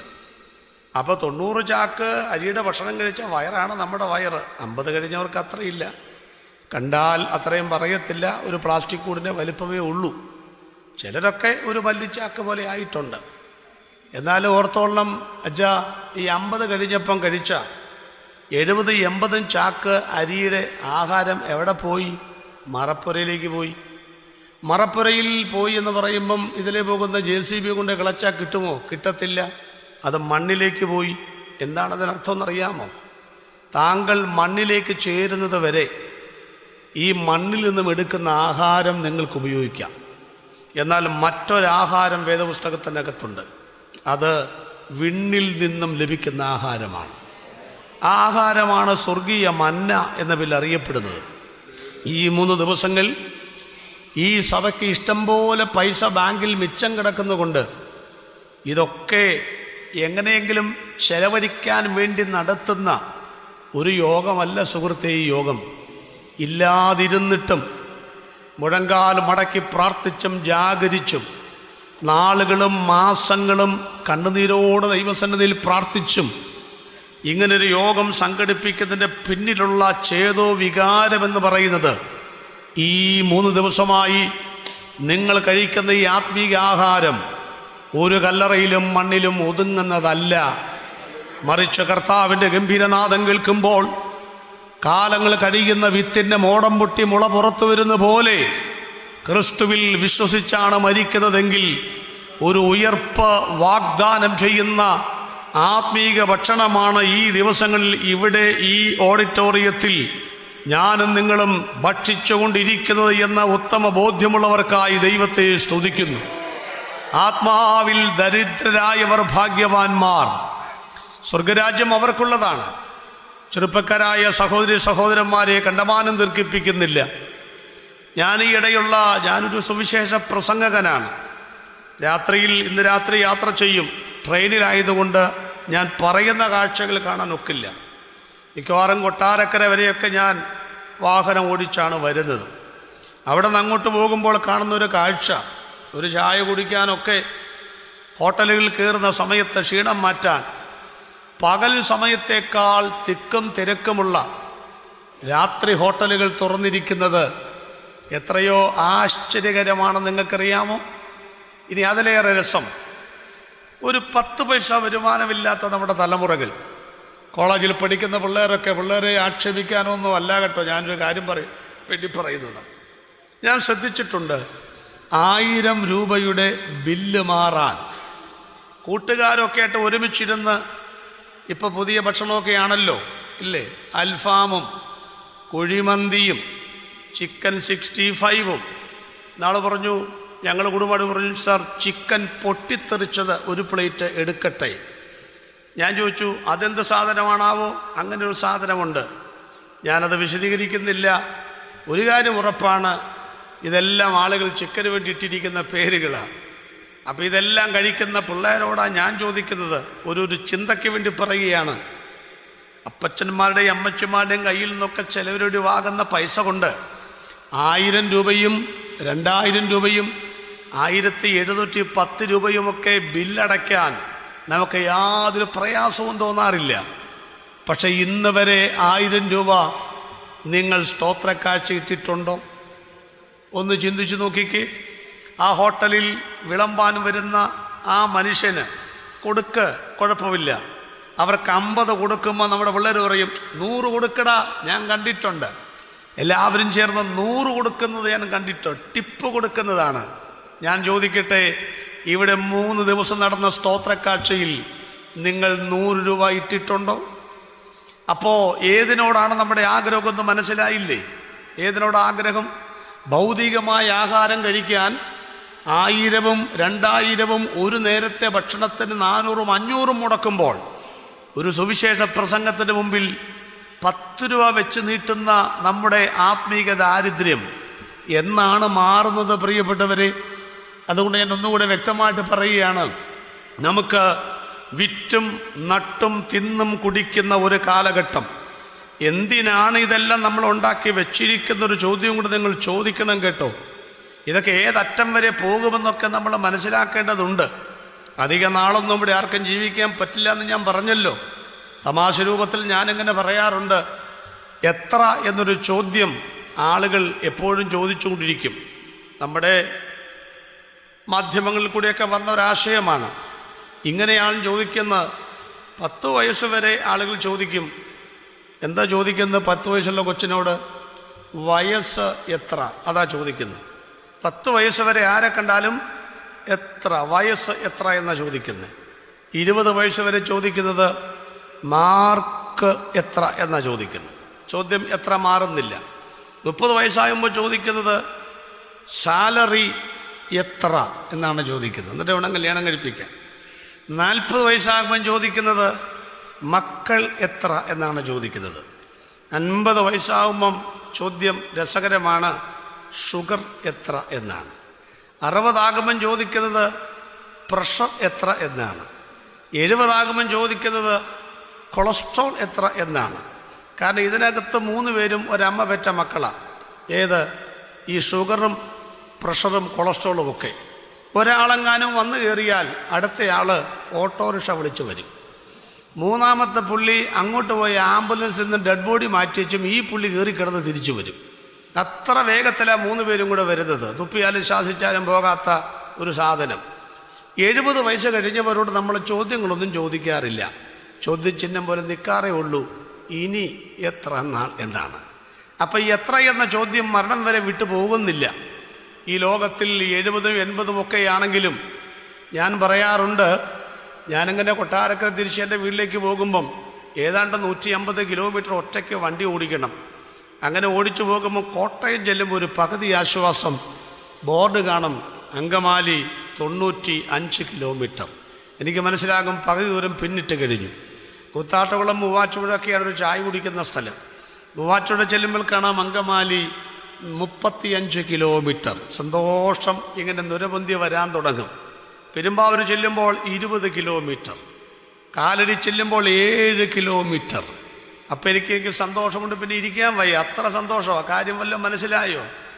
ഈ ദൂരമെല്ലാം ഓടിക്കഴിയുമ്പം ബോർഡിനകത്ത് എൻ്റെ വീട്ടിലേക്കുള്ള കിലോമീറ്ററിൻ്റെ ദൂരം കുറഞ്ഞു കുറഞ്ഞു കുറഞ്ഞു വരുമ്പം ഒരു സന്തോഷം എൻ്റെ അകത്തുണ്ടാകുന്നത് പോലെ ജീവിതത്തിൽ ഓരോ പ്രായങ്ങൾ കഴിയുമ്പോൾ എന്തെങ്കിലും പ്രതിസന്ധികളോ രോഗങ്ങളോ ദുഃഖങ്ങളോ ഒക്കെ വരുമ്പം കാലം കൊണ്ട് നമ്മൾ കണക്കൂട്ടേണ്ട കാര്യമുണ്ട്. വന്നത് ശാപമാണെന്നും ദുരിതമാണെന്നും ദുഃഖമാണെന്നും അല്ല പറയേണ്ടത്. ഇതെല്ലാം സിഗ്നലുകളാണ്. നിന്റെ വീടിനോട് നീ അടുത്തുകൊണ്ടിരിക്കുകയാണ്. അതുകൊണ്ട് സിയോൻ പ്രയാണികളെ സംബന്ധിച്ച് ഇതൊന്നും നമ്മെ തളർത്തുന്ന വിഷയങ്ങളല്ല. സിയോൻ പ്രയാണികൾ എന്ത് വന്നാലും പറയും, കഷ്ടതയോ പട്ടിണിയോ ഉപദ്രവമോ നഗ്നതയോ ആപത്തോ വാളോ ഇപ്പോൾ ഉള്ളതോ വരുവാനുള്ളതോ ഉയരത്തിനോ ആഴത്തിനോ മരണത്തിനോ ദൂരന്മാർക്കോ വാഴ്ചകൾക്കോ അധികാരങ്ങൾക്കോ ക്രിസ്തുവിൻ്റെ സ്നേഹത്തിൽ നിന്ന് എന്നെ വേർപിരിക്കാനും കഴിയത്തില്ലെന്ന് മാത്രമല്ല, ഈ സിഗ്നലുകളെല്ലാം എൻ്റെ സ്വർഗീയ വീട്ടിൽ ഞാൻ ചെന്നെത്താറായി എന്നുള്ളതിൻ്റെ അടയാളങ്ങളാണെന്ന് വിശ്വസിക്കുന്നവരെ ഓർത്ത് ഇന്ന് രാത്രി ഞാൻ ദൈവത്തെ സ്തുതിക്കുകയാണ്. അതുകൊണ്ട് പ്രിയപ്പെട്ടവരെ, വിറ്റും നട്ടും തിന്നും കുടിച്ചും പോരുന്ന ഒരു കാലഘട്ടം. എന്തിനാണ് അധികം നമ്മൾ സമ്പാദിക്കുന്നൊക്കെ നമ്മൾ ഒരുപക്ഷെ ചിന്തിച്ചിട്ടുണ്ടാവില്ല. നമ്മുടെ തലമുറകൾക്ക് വേണ്ടിയായിരിക്കുമെന്നാണ് ഞാൻ ചിന്തിക്കുന്നത്. ഞാനിങ്ങനെ പറയും, ഈ ഏക്കർ കണക്കിനൊക്കെ സമ്പാദിച്ച് വെച്ചിരിക്കുന്ന ആളുകളൊക്കെ ഒരു കണക്കിലും മണ്ടന്മാരാണെന്ന് പറയാറുണ്ട്. എല്ലാ കണക്കിലും അല്ല. കാരണം നമ്മുടെ കയ്യിലൊക്കെ 1-2 ഏക്കർ ഉണ്ടെങ്കിൽ ഇപ്പം കുറിച്ചിട്ടോ നിങ്ങൾ മരിച്ച് ഒരു 10 കൊല്ലം കഴിയുമ്പം അബ്രഹാം പിതാവിനോടൊന്ന് പറയണം, ഞാൻ വിളപ്പിൽശാല വരെ ഒന്ന് പോയേച്ച് വരാം, എൻ്റെ 1.5 ഏക്കറും എൻ്റെ മക്കളും സുഖമായിരിക്കുന്നോ എന്നൊന്ന് അന്വേഷിച്ചേച്ച് വരാം. അബ്രഹാം പിതാവ് പറഞ്ഞു, പോയിട്ട് വാ, വൈകുന്നേരമാകുമ്പോഴേക്കെങ്കിൽ തിരിച്ചെത്തണം കേട്ടോ. ഒരു ഭാവന. നമ്മളങ്ങനെ പതുക്കെ ചാണ്ടി ഇവിടെ വരിക. എവിടെ? വിളപ്പിൽ ശാലയിൽ. ഇവിടെ വന്നപ്പം വീടൊന്നും കാണാനില്ല, 1.5 ഏക്കർ റബ്ബർ തോട്ടവും കാണാനില്ല, തെങ്ങിൻ തോട്ടവും കാണാനില്ല. എന്താ കാര്യം? നിങ്ങൾ ചത്ത് അടിയന്തരം കഴിയും മുമ്പേ അവനത് മുറിച്ച് വിറ്റിരിക്കും. മിക്കവാറും കുറെ ഫ്ലാറ്റുകളുടെ സമുച്ചയം കാണും. പിന്നെ വീട് ഏതാണെന്ന് മനസ്സിലാക്കാൻ വീട്ടുപേര് എഴുതി അറക്കപ്പറമ്പിൽ. ശരി, വീട്ടുപേര് കണ്ടുപിടിച്ചു, മകൻ്റെ പേരുമുണ്ട്, മനസ്സിലായി. ഈ 2 നിലയാണ് അവൻ്റെ, 1 നിലയിലുമല്ലാത്തവൻ്റെ സമ്പാദ്യം എന്ന് പറയുന്നത്. അവിടെ ചെന്ന് കോളിംഗ് ബെൽ അമർത്തി. എൻ്റെതായ ശൈലി ഞാൻ പറയാണ് കേട്ടോ. അതാണ്ട് ഇതുപോലത്തെ ഒരു കൊച്ചൻ വന്ന് ചോദിച്ചു, ആരാ? നമ്മൾ ചോദിച്ചു, നീ ആരാ? നമുക്ക് മനസ്സിലായി നമ്മുടെ മകൻ്റെ കൊച്ചുമോനാണ്. പുള്ളി പറഞ്ഞു, നിങ്ങളാരാ? അതും പറഞ്ഞു, നീ ആരാ? നിങ്ങളാരാ? പുള്ളി പറഞ്ഞു, നിന്റെ അപ്പൻ്റെ അപ്പനാണ് ഞാൻ. ഉടനെ അവൻ്റെ അകത്തെന്ന് പറയും, മമ്മി ഒരു പ്രാന്തം വന്നിട്ടുണ്ട്, എന്താന്ന് വെച്ചാൽ കൊടുത്തു വിടാൻ പറയും. കാരണം നിങ്ങൾക്ക് കൊല്ലം പിടികിട്ടിയോ? ജീവിച്ചിരിക്കുമ്പോൾ ക്രയവിക്രയ സ്വാതന്ത്ര്യം ചെയ്യാമെന്നുള്ളതല്ലാതെ മരിച്ചു കഴിഞ്ഞാൽ ഇതൊന്നും പിന്നെ നമുക്ക് ഒന്നും ചെയ്യാൻ ഒക്കത്തില്ല. പ്രിയപ്പെട്ടവരെ, സ്വന്തം എന്ന് പറയാൻ ലോകത്തിൽ ഒന്നുമില്ല. സമ്പാദിച്ചു കൂട്ടുന്ന ഒന്നും സ്വന്തമല്ല. ഞാൻ ഒറ്റവാക്കി പറയാം, വാഹനം സ്വന്തമാണോ? അല്ലെന്നാണ് പറയേണ്ടത്. കാരണം സർക്കാരിൻ്റെ വകയല്ലേ, അതുകൊണ്ടല്ലേ ടാക്സൊക്കെ നമ്മൾ അടയ്ക്കുന്നത്. നമ്മുടെ ഭൂമി സ്വന്തമാണോ? അല്ലെന്നാ പറയുന്ന. കാരണം ഞങ്ങളുടെ നാട്ടിലൊക്കെ ആധാരം എഴുതുമ്പം ഒരു പദം എഴുതും. ഞാൻ ഞങ്ങളുടെ പ്രസ്ഥാനത്തിന് വേണ്ടിയിട്ടൊക്കെ ഇങ്ങനെ വസ്തു മേടിക്കുമ്പം കണ്ടിട്ടുണ്ട്, പണ്ടാരവക. ഇവിടെ ഉണ്ടോയെന്ന് എനിക്കറിയത്തില്ല. പണ്ടാരവക ഭൂമി. ഞാൻ ചോദിച്ചു, എന്തോ വെച്ചാൽ ഈ പണ്ടാരവക? അയാൾ പറഞ്ഞു, പണ്ട് ആരുടെയോ വക, അതിൻ്റെ പേരാ പണ്ടാരവക. ശരിയാണോ അല്ലെന്ന് എനിക്കറിഞ്ഞുകൂടെ, തമാശയ്ക്ക് ചിലപ്പോൾ പറഞ്ഞതായിരിക്കും. പണ്ടാരുടെയോ വക. അതുകൊണ്ടല്ലേ നമ്മൾ ടാക്സ് അടയ്ക്കുന്നേ. വീട് നമ്മുടെയാണോ? അല്ലെന്നേ, സർക്കാരിൻ്റെ അല്ലേ. അതുകൊണ്ടല്ലേ 1.5 കോടി രൂപയ്ക്ക് 750 രൂപ പഞ്ചായത്ത് ടാക്സ് അടയ്ക്കുന്നത്. അല്ല, ഈ റോഡ് നമ്മുടെയാണോ? അല്ലെന്നേ, അതുകൊണ്ടല്ലേ റോഡ് ടാക്സ് അടയ്ക്കുന്നത്. അല്ല, ഭാര്യയും ഭർത്താവും നമ്മുടെ ആണോ എന്ന് ചോദിച്ചാൽ നിങ്ങൾ പറയും, കുടുംബകലഹം ഉണ്ടാക്കല്ലേ. ഒരർത്ഥത്തിലല്ല. എന്താ കാര്യം? മക്കൾ യഹോവ നൽകുന്ന അവകാശമെന്ന, ഉദരഫലം അവൻ തരുന്ന പ്രതിഫലമെന്ന. വീരന്റെ കയ്യിലെ അസ്ത്രങ്ങൾ എങ്ങനെയാകുന്നു? അവനെയാകുന്നു യൗവനത്തിലെ മക്കൾ. അമ്പും വില്ലും ചേർത്ത് പിടിച്ചിരിക്കുന്ന കാണാൻ ഭംഗിയുണ്ടെങ്കിലും അധിക നാൾ വെച്ചോണ്ടിരിക്കാൻ പറ്റത്തില്ല. അവരെ വിട്ടേ പറ്റത്തുള്ളൂ. 20-ാമത്തെ വയസ്സിൽ ഞാൻ മൂത്ത അമ്പിനെ പറഞ്ഞു വിട്ടു. 23-ാമത്തെ വയസ്സിൽ 2-ാമത്തെ അമ്പിനെയും പറഞ്ഞു വിട്ടു. മനസ്സിലായല്ലോ? പിള്ളേരെ കല്യാണം കഴിപ്പിച്ചെന്നായി പറഞ്ഞത്. അവരൊന്നും പിന്നെ തിരിച്ചു വരത്തില്ല. പ്രിയപ്പെട്ടവരെ, നമ്മൾ പറയും, എടി ഒരു 10 ദിവസം വന്ന് ഇവിടെ നിൽക്കടി. പിള്ളേർ പറയും, വീട്ടിൽ കോഴിയുണ്ട്, പട്ടിയുണ്ട്, പൂച്ചയുണ്ട്. കോഴിയാണോ പട്ടിയാണോ അമ്മയാണോ വലുത്? കോഴിയാ വലുത്. 25 കൊല്ലം വരെ നമ്മളായിരുന്നു വലുത്. പക്ഷേ 26-ാമത്തെ കൊല്ലം 10 പട്ടിയാണ്, 10 കോഴിയാണ് വലുത്. അതുകൊണ്ട് സ്വന്തം എന്ന് പറയാൻ ലോകത്തിൽ ഒന്നുമില്ല. ഭാര്യ സ്വന്തമാണോ എന്ന് ചോദിച്ചാൽ തക്കത്തോടെ ഇടയ്ക്ക് വന്നതല്ലേ, ഇടയ്ക്കത് ഇട്ടച്ച് പോകത്തില്ലേ. നമ്മൾ പോലും നമ്മുടെ സ്വന്തമല്ലല്ലോ പ്രിയപ്പെട്ടവരെ. പക്ഷെ ഇന്ന് രാത്രിയിൽ വിളപ്പിൽ ശാലയിൽ ധൈര്യത്തോടെ നെഞ്ചിൽ കൈവച്ച് ചങ്കൂറ്റത്തോടെ അഭിമാനത്തോടെ അന്തസ്സോടെ 1,00,000 വാട്സിന്റെ സൗണ്ടിൽ ഞങ്ങൾ വിളിച്ചു പറയുന്നു, ഈ ലോകത്തിൽ സ്വന്തം എന്ന് പറയാൻ ഒന്നുണ്ട്. കർത്താവായ യേശുക്രിസ്തുവിനെ സ്വന്തം രക്ഷിതാവും കർത്താവുമായി അകത്ത് സ്വീകരിച്ചാൽ ഒരു സർക്കാരും അത് നിനക്ക് കെട്ടിയടക്കേണ്ടി വരില്ല. യേശുവിനെ ഹൃദയത്തിനകത്ത് നിന്ന് വെളിയിൽ തള്ളാൻ ഒരു സർക്കാരിനും കഴിയത്തില്ല. അതുകൊണ്ട് ആവർത്തിച്ച് ഞങ്ങൾ പറയുന്നു, യേശുവിനെ വിശ്വസിച്ചതിന്റെ പേരിൽ നിനക്കെന്തെങ്കിലും നഷ്ടം വന്നാലും അകത്ത് കിടക്കുന്ന കർത്താവ് സർവ്വഭൂമിക്കും അധികാരിയാകയാൽ യേശു സ്വന്തമായിട്ടുള്ളവർക്ക് ഈ ലോകം ഒരു പ്രശ്നമേ അല്ല പ്രിയപ്പെട്ടവരെ. അതുകൊണ്ട് ഇവിടം വിട്ടുപോയാലും 5-ാമത്തൊരു വീട് 8.25 കോടിയിൽ പരം പറഞ്ഞ സ്വത്തിനെ പിറകോട്ട് തള്ളിയ പൗലോസ് ഒരു കാര്യം പറഞ്ഞു, പിൻപിലുള്ളതിനെ ബാക്കി പറയാമോ? മറക്കണമെങ്കിൽ എവിടെ എറിയണം? അതോടെ പറ. മറക്കണമെങ്കിൽ എവിടെ എറിയണം? പണം, ബാക്കി വരുന്ന പണം ബാങ്കിലിടും. പാസ്ബുക്ക് കൊണ്ടുപോയി കൊടുത്തിട്ട് പറയും, ഒന്ന് എൻ്റർ ചെയ്തതാ, പലിശ എത്ര കൂടിയെന്നറിയാനാ.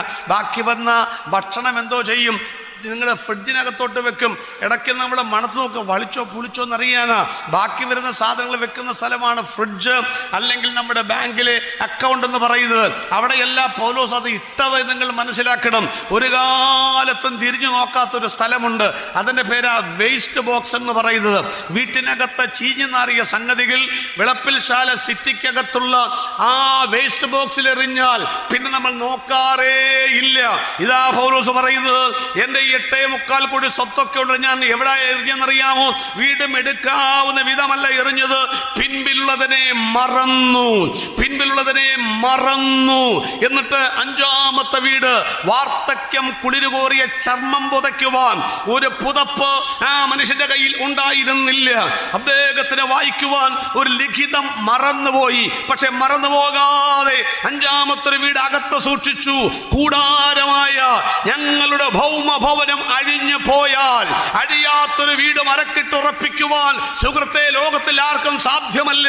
എന്നാൽ ഈ ഓഡിറ്റോറിയത്തിനകത്ത് വാടകയ്ക്ക് കിടക്കുന്നവരാണെങ്കിലും ഞങ്ങൾ കരമടിച്ച് ആഘോഷത്തോടെ പറയുന്നു, ഞങ്ങൾക്കൊരു 5-ാമതൊരു വീടുണ്ട്, അഴിയാത്തൊരു വീടുണ്ട്.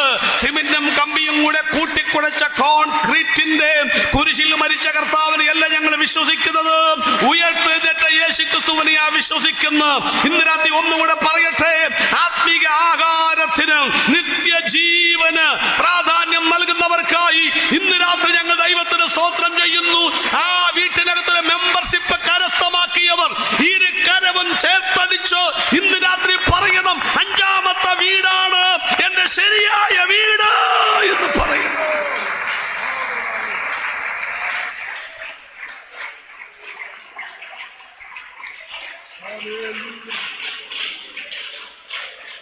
ഒന്നാമത്തെ കാര്യം ഞാനങ്ങ് വിടുകയാണ്. വിറ്റും നട്ടും തിന്നും, തിന്നണം, കുടിക്കണം, ഒക്കെ ചെയ്യണം. പക്ഷേ ഇതിനേക്കാൾ അമിത പ്രാധാന്യമൊന്നും അതിന് നൽകരുത്. പെരുവയറന്മാർ, ക്രേത്തയിലെ ആളുകൾ, വയറിനുള്ളവർ എന്നുള്ള പദങ്ങളൊക്കെ ബൈബിളിൽ ശ്രദ്ധിക്കണം. അതുകൊണ്ട് കണ്ടമാനം വാരിവലിച്ച് എന്ത് ചെയ്യരുത്, തിന്നാതിരിക്കുന്നതാണ് നല്ലത്. ചില ആളുകൾക്ക് വയറൊക്കെ മാന്തണമെങ്കിൽ സ്കെയിലിലേക്ക് വെച്ച് കെട്ടേണ്ടി വരും. അതുകൊണ്ട് ഒന്ന് ശ്രദ്ധിക്കുന്ന നല്ലതാണ്. മാറാരോഗങ്ങളൊക്കെ പിടിക്കാതിരിക്കുക. നമുക്ക് മുന്നോട്ട് പോകാം. ആത്മീയ ആഹാരത്തിന് ചെവി കൊടുക്കുന്നവരെ ഓർത്ത് ദൈവത്തിൻ്റെ സ്തോത്രം. ഇന്നത്തെ സുവിശേഷ പ്രസംഗങ്ങൾ ശ്രദ്ധിച്ചിട്ടുണ്ടോ? സഭായോഗങ്ങൾ ശ്രദ്ധിച്ചിട്ടുണ്ടോ? ഞാൻ പറയും, ഒരു സഭായോഗത്തിൽ 1 മണിക്കൂർ ദൈവത്തെ ആരാധിക്കണം, 1 മണിക്കൂർ വചനം സംസാരിക്കണം. അതൊന്നുമില്ലാത്ത സഭായോഗം എന്ത് സഭായോഗമാണ്? സുവിശേഷ യോഗങ്ങൾക്ക് വേണ്ടി യോഗം വെച്ചിട്ട് അവസാന സുവിശേഷ പ്രസംഗത്തിന് മാത്രം സമയം ഉണ്ടാകത്തില്ല. യോഗം ഞങ്ങളുടെ പേരിലാണ് വെച്ചിരിക്കുന്നത്. പക്ഷെ ഇവിടെ സമയമുണ്ട് കേട്ടോ. അപ്പം ഞാൻ പറഞ്ഞു വരുന്നത്, വിറ്റും നട്ടും തിന്നും കുടിച്ചും പോകുന്ന കാലമായിരുന്നു. ആത്മീയത്തിന് വലിയ പ്രസക്തി ഇല്ലായിരുന്നതുകൊണ്ട് പ്രിയപ്പെട്ടവരെ, നമുക്ക് ആ ആത്മീകാനുഭവത്തിലേക്കൊന്ന് മടങ്ങി വരാം. 2-ാമത്തെ ചിന്തയിലേക്ക് വരാം. ഇഷ്ടമുള്ളവരെ കല്യാണം കഴിച്ചു. ഒരു ബ്രേക്കിന് വേണ്ടി പറയുകയാണ്. എനിക്കത് ഒത്തിരി പറഞ്ഞാൽ കൊള്ളാമെങ്കിലും ഇതൊരു കൺവെൻഷൻ വേദി ആയതുകൊണ്ട് പരിമിതികൾ വെച്ചുകൊണ്ടാണ് പറയുന്നത്, വിശദീകരിച്ച് പറയുന്നില്ല. ഉൽപ്പത്തി പുസ്തകം 6-ാം അധ്യായം പഠിക്കുമ്പോൾ ദൈവത്തിൻ്റെ പുത്രന്മാർ മനുഷ്യരുടെ പുത്രിമാരെ സൗന്ദര്യമുള്ളവരെന്ന് കണ്ടിട്ട് തനിക്ക് ബോധിച്ചവരെയെല്ലാം ഭാര്യമാരായിട്ട് എടുത്തു. ഇവിടുത്തെ തർക്കങ്ങളും വാദങ്ങളൊക്കെ അറിയാം. ദൂതന്മാരാണ് എന്ന് പറയുന്നവരുണ്ട്. ഞാൻ അങ്ങനെ വിശ്വസിക്കുന്നില്ല.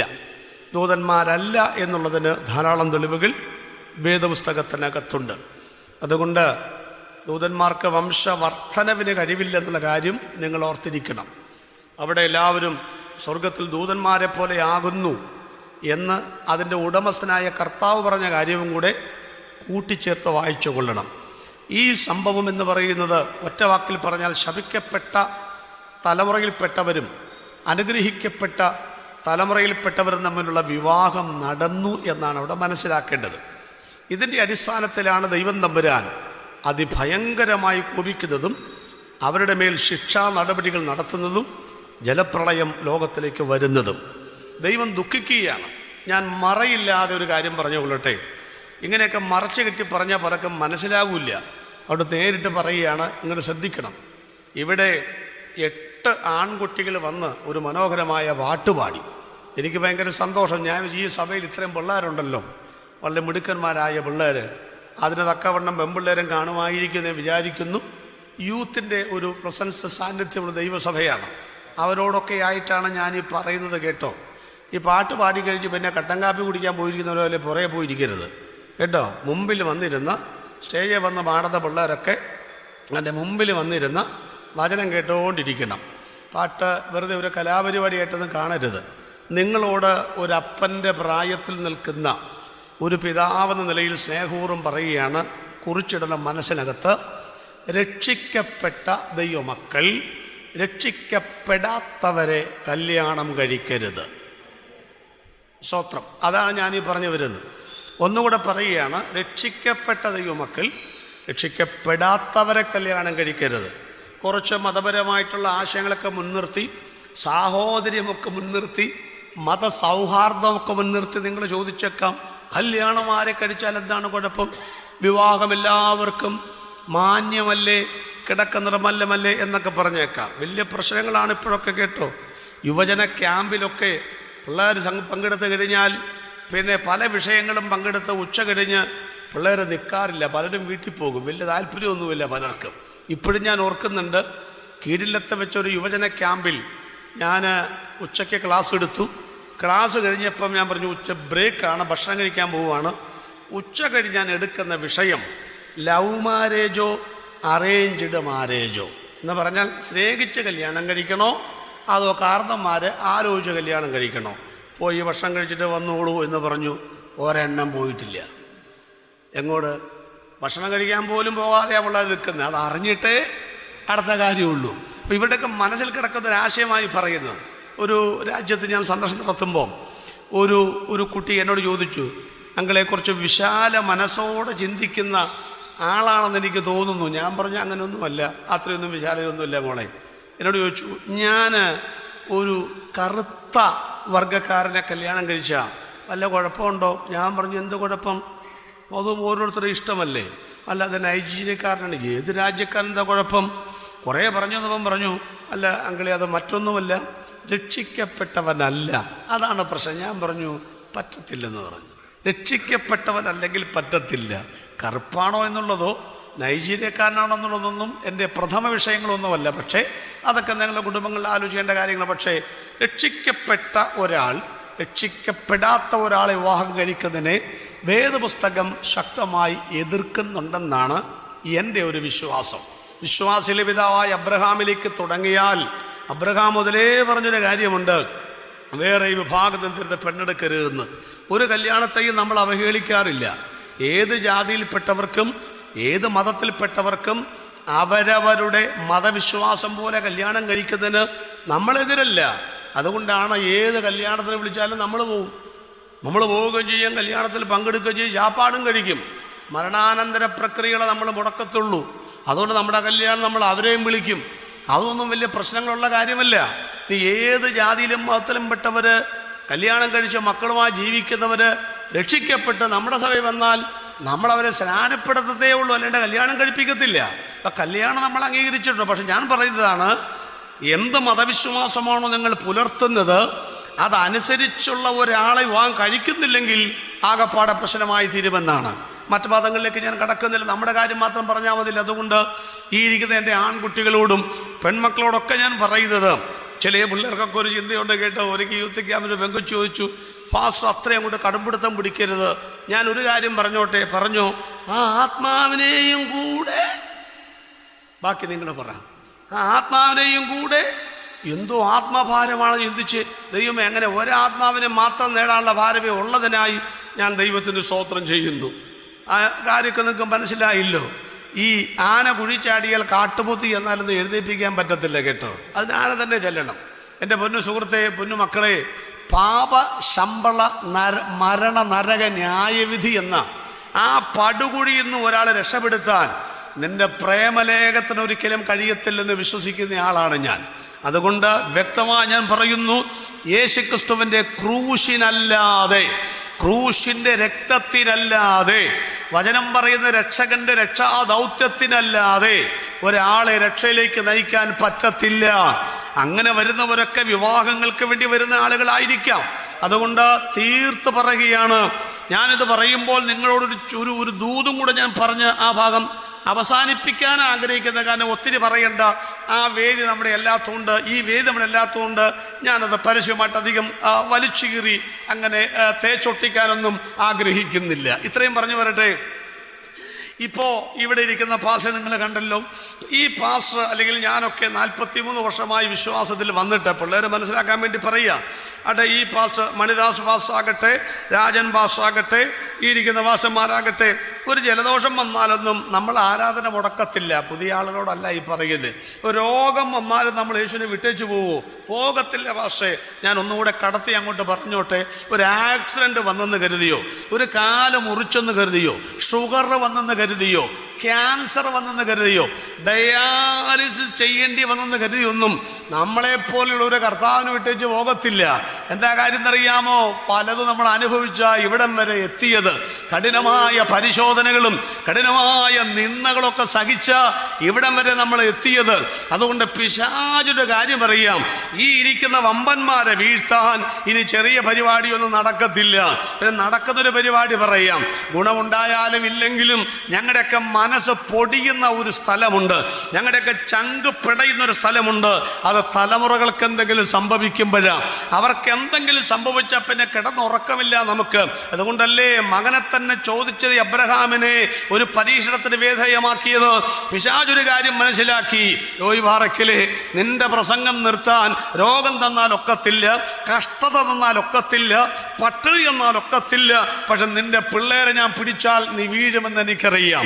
കാരണം പിള്ളേർക്ക് നാം പഴയ പോലത്തെ പാട്ടില്ല, പ്രാർത്ഥനയില്ല, നമ്മളെപ്പോലെ വില കൊടുത്തവരല്ല, അവര് പെന്തക്കോസ്ത് ജനിച്ചു വളർന്നവരല്ലേ. അതുകൊണ്ട് ഞാൻ ഇങ്ങനെയാണ് മനസ്സിലാക്കുന്നത്, അനുഗ്രഹിക്കപ്പെട്ട ദൈവദാസന്മാരെയും ദൈവമക്കളെയും പ്രാർത്ഥിച്ചു മാത്രം മുന്നേറിയ ദൈവമാതാപിതാക്കളെയും ഒക്കെ വീഴ്ത്താൻ പിശാച് കണ്ടുപിടിച്ച ഒരു ആയുധമാണ് തലമുറകൾ.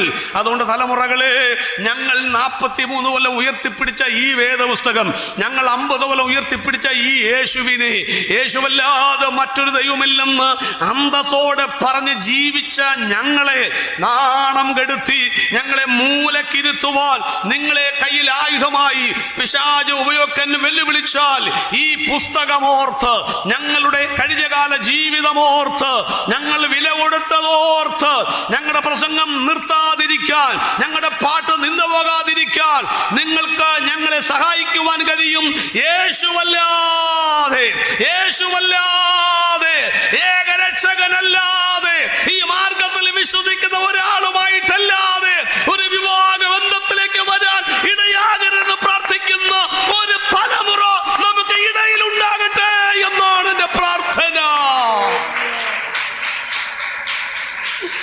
നിങ്ങൾക്കറിയാമോ, എനിക്ക് പറയാൻ സംഗതികളുണ്ടെങ്കിലും പറയുന്നില്ല. എൻ്റെ അറിവിൽപ്പെട്ട ഒത്തിരി ദൈവദാസന്മാരുടെ പ്രസംഗങ്ങൾ നിന്നുപോയിട്ടുണ്ട്. അവർക്ക് പ്രസംഗം അറിയില്ലാത്തതല്ല, ഇപ്പോഴും പ്രസംഗം അവരുടെ കയ്യിലുണ്ട്. പക്ഷേ ഞാൻ നിർത്തി പാസ് എന്ന് പറയാൻ കാര്യം എന്നാണെന്നറിയാമോ? ഞാൻ ഇനി പ്രാർത്ഥിക്കുന്നില്ലെന്ന് പറയാൻ കാര്യം എന്നാണെന്നറിയാമോ? തലമുറകൾ ഇങ്ങനെയൊക്കെ ചെയ്തത് കൊണ്ടാ. അതുകൊണ്ട് വല്ലാത്ത ദുഷ്ട മനുഷ്യന്റെ കയ്യിൽ അകപ്പെട്ടു പോകാതിരിക്കുവാൻ നമ്മുടെ തലമുറകൾക്ക് വേണ്ടി ഒന്ന് പ്രാർത്ഥിക്കുവാൻ ഞാൻ ആഗ്രഹിക്കുകയാണ്. എല്ലാവരും ഒന്ന് കരമടിച്ച ദൈവത്തോട് പറഞ്ഞ, കർത്താവേ, ഞങ്ങളുടെ സഭയ്ക്ക് അപമാനം വരുന്ന, പത്രത്തിൽ അപമാന വാർത്ത വരുന്ന ഒരു സംഭവം ഞങ്ങളുടെ തലമുറയ്ക്ക് ഉണ്ടാകാതിരിക്കുവാൻ, ഞങ്ങളുടെ തലമുറകളെ നോട്ടമിടാതിരിക്കുവാൻ, പക്ഷികളെ നിങ്ങളുടെ പർവ്വതത്തിലേക്ക് പറന്നു പോകുവീൻ, ഇരുട്ടത്ത് ഞാനിന്മേൽ വില്ല് കുലച്ച് അസ്ത്രം തൊടുക്കുന്ന ദുഷ്ടന്റെ അമ്പുകൾ തലമുറയ്ക്ക് വരുന്ന പതിക്കാതിരിക്കുവാൻ ആത്മഭാരമുള്ളവരുണ്ടെങ്കിൽ ഒന്ന് കരമടിച്ച് ദൈവത്തെ സ്തുതിക്കട്ടെ.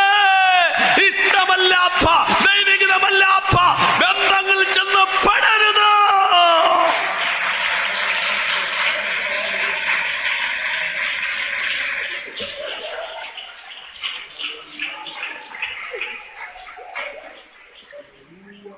ഒന്ന് കണ്ണടച്ചേ ദൈവമക്കളെ.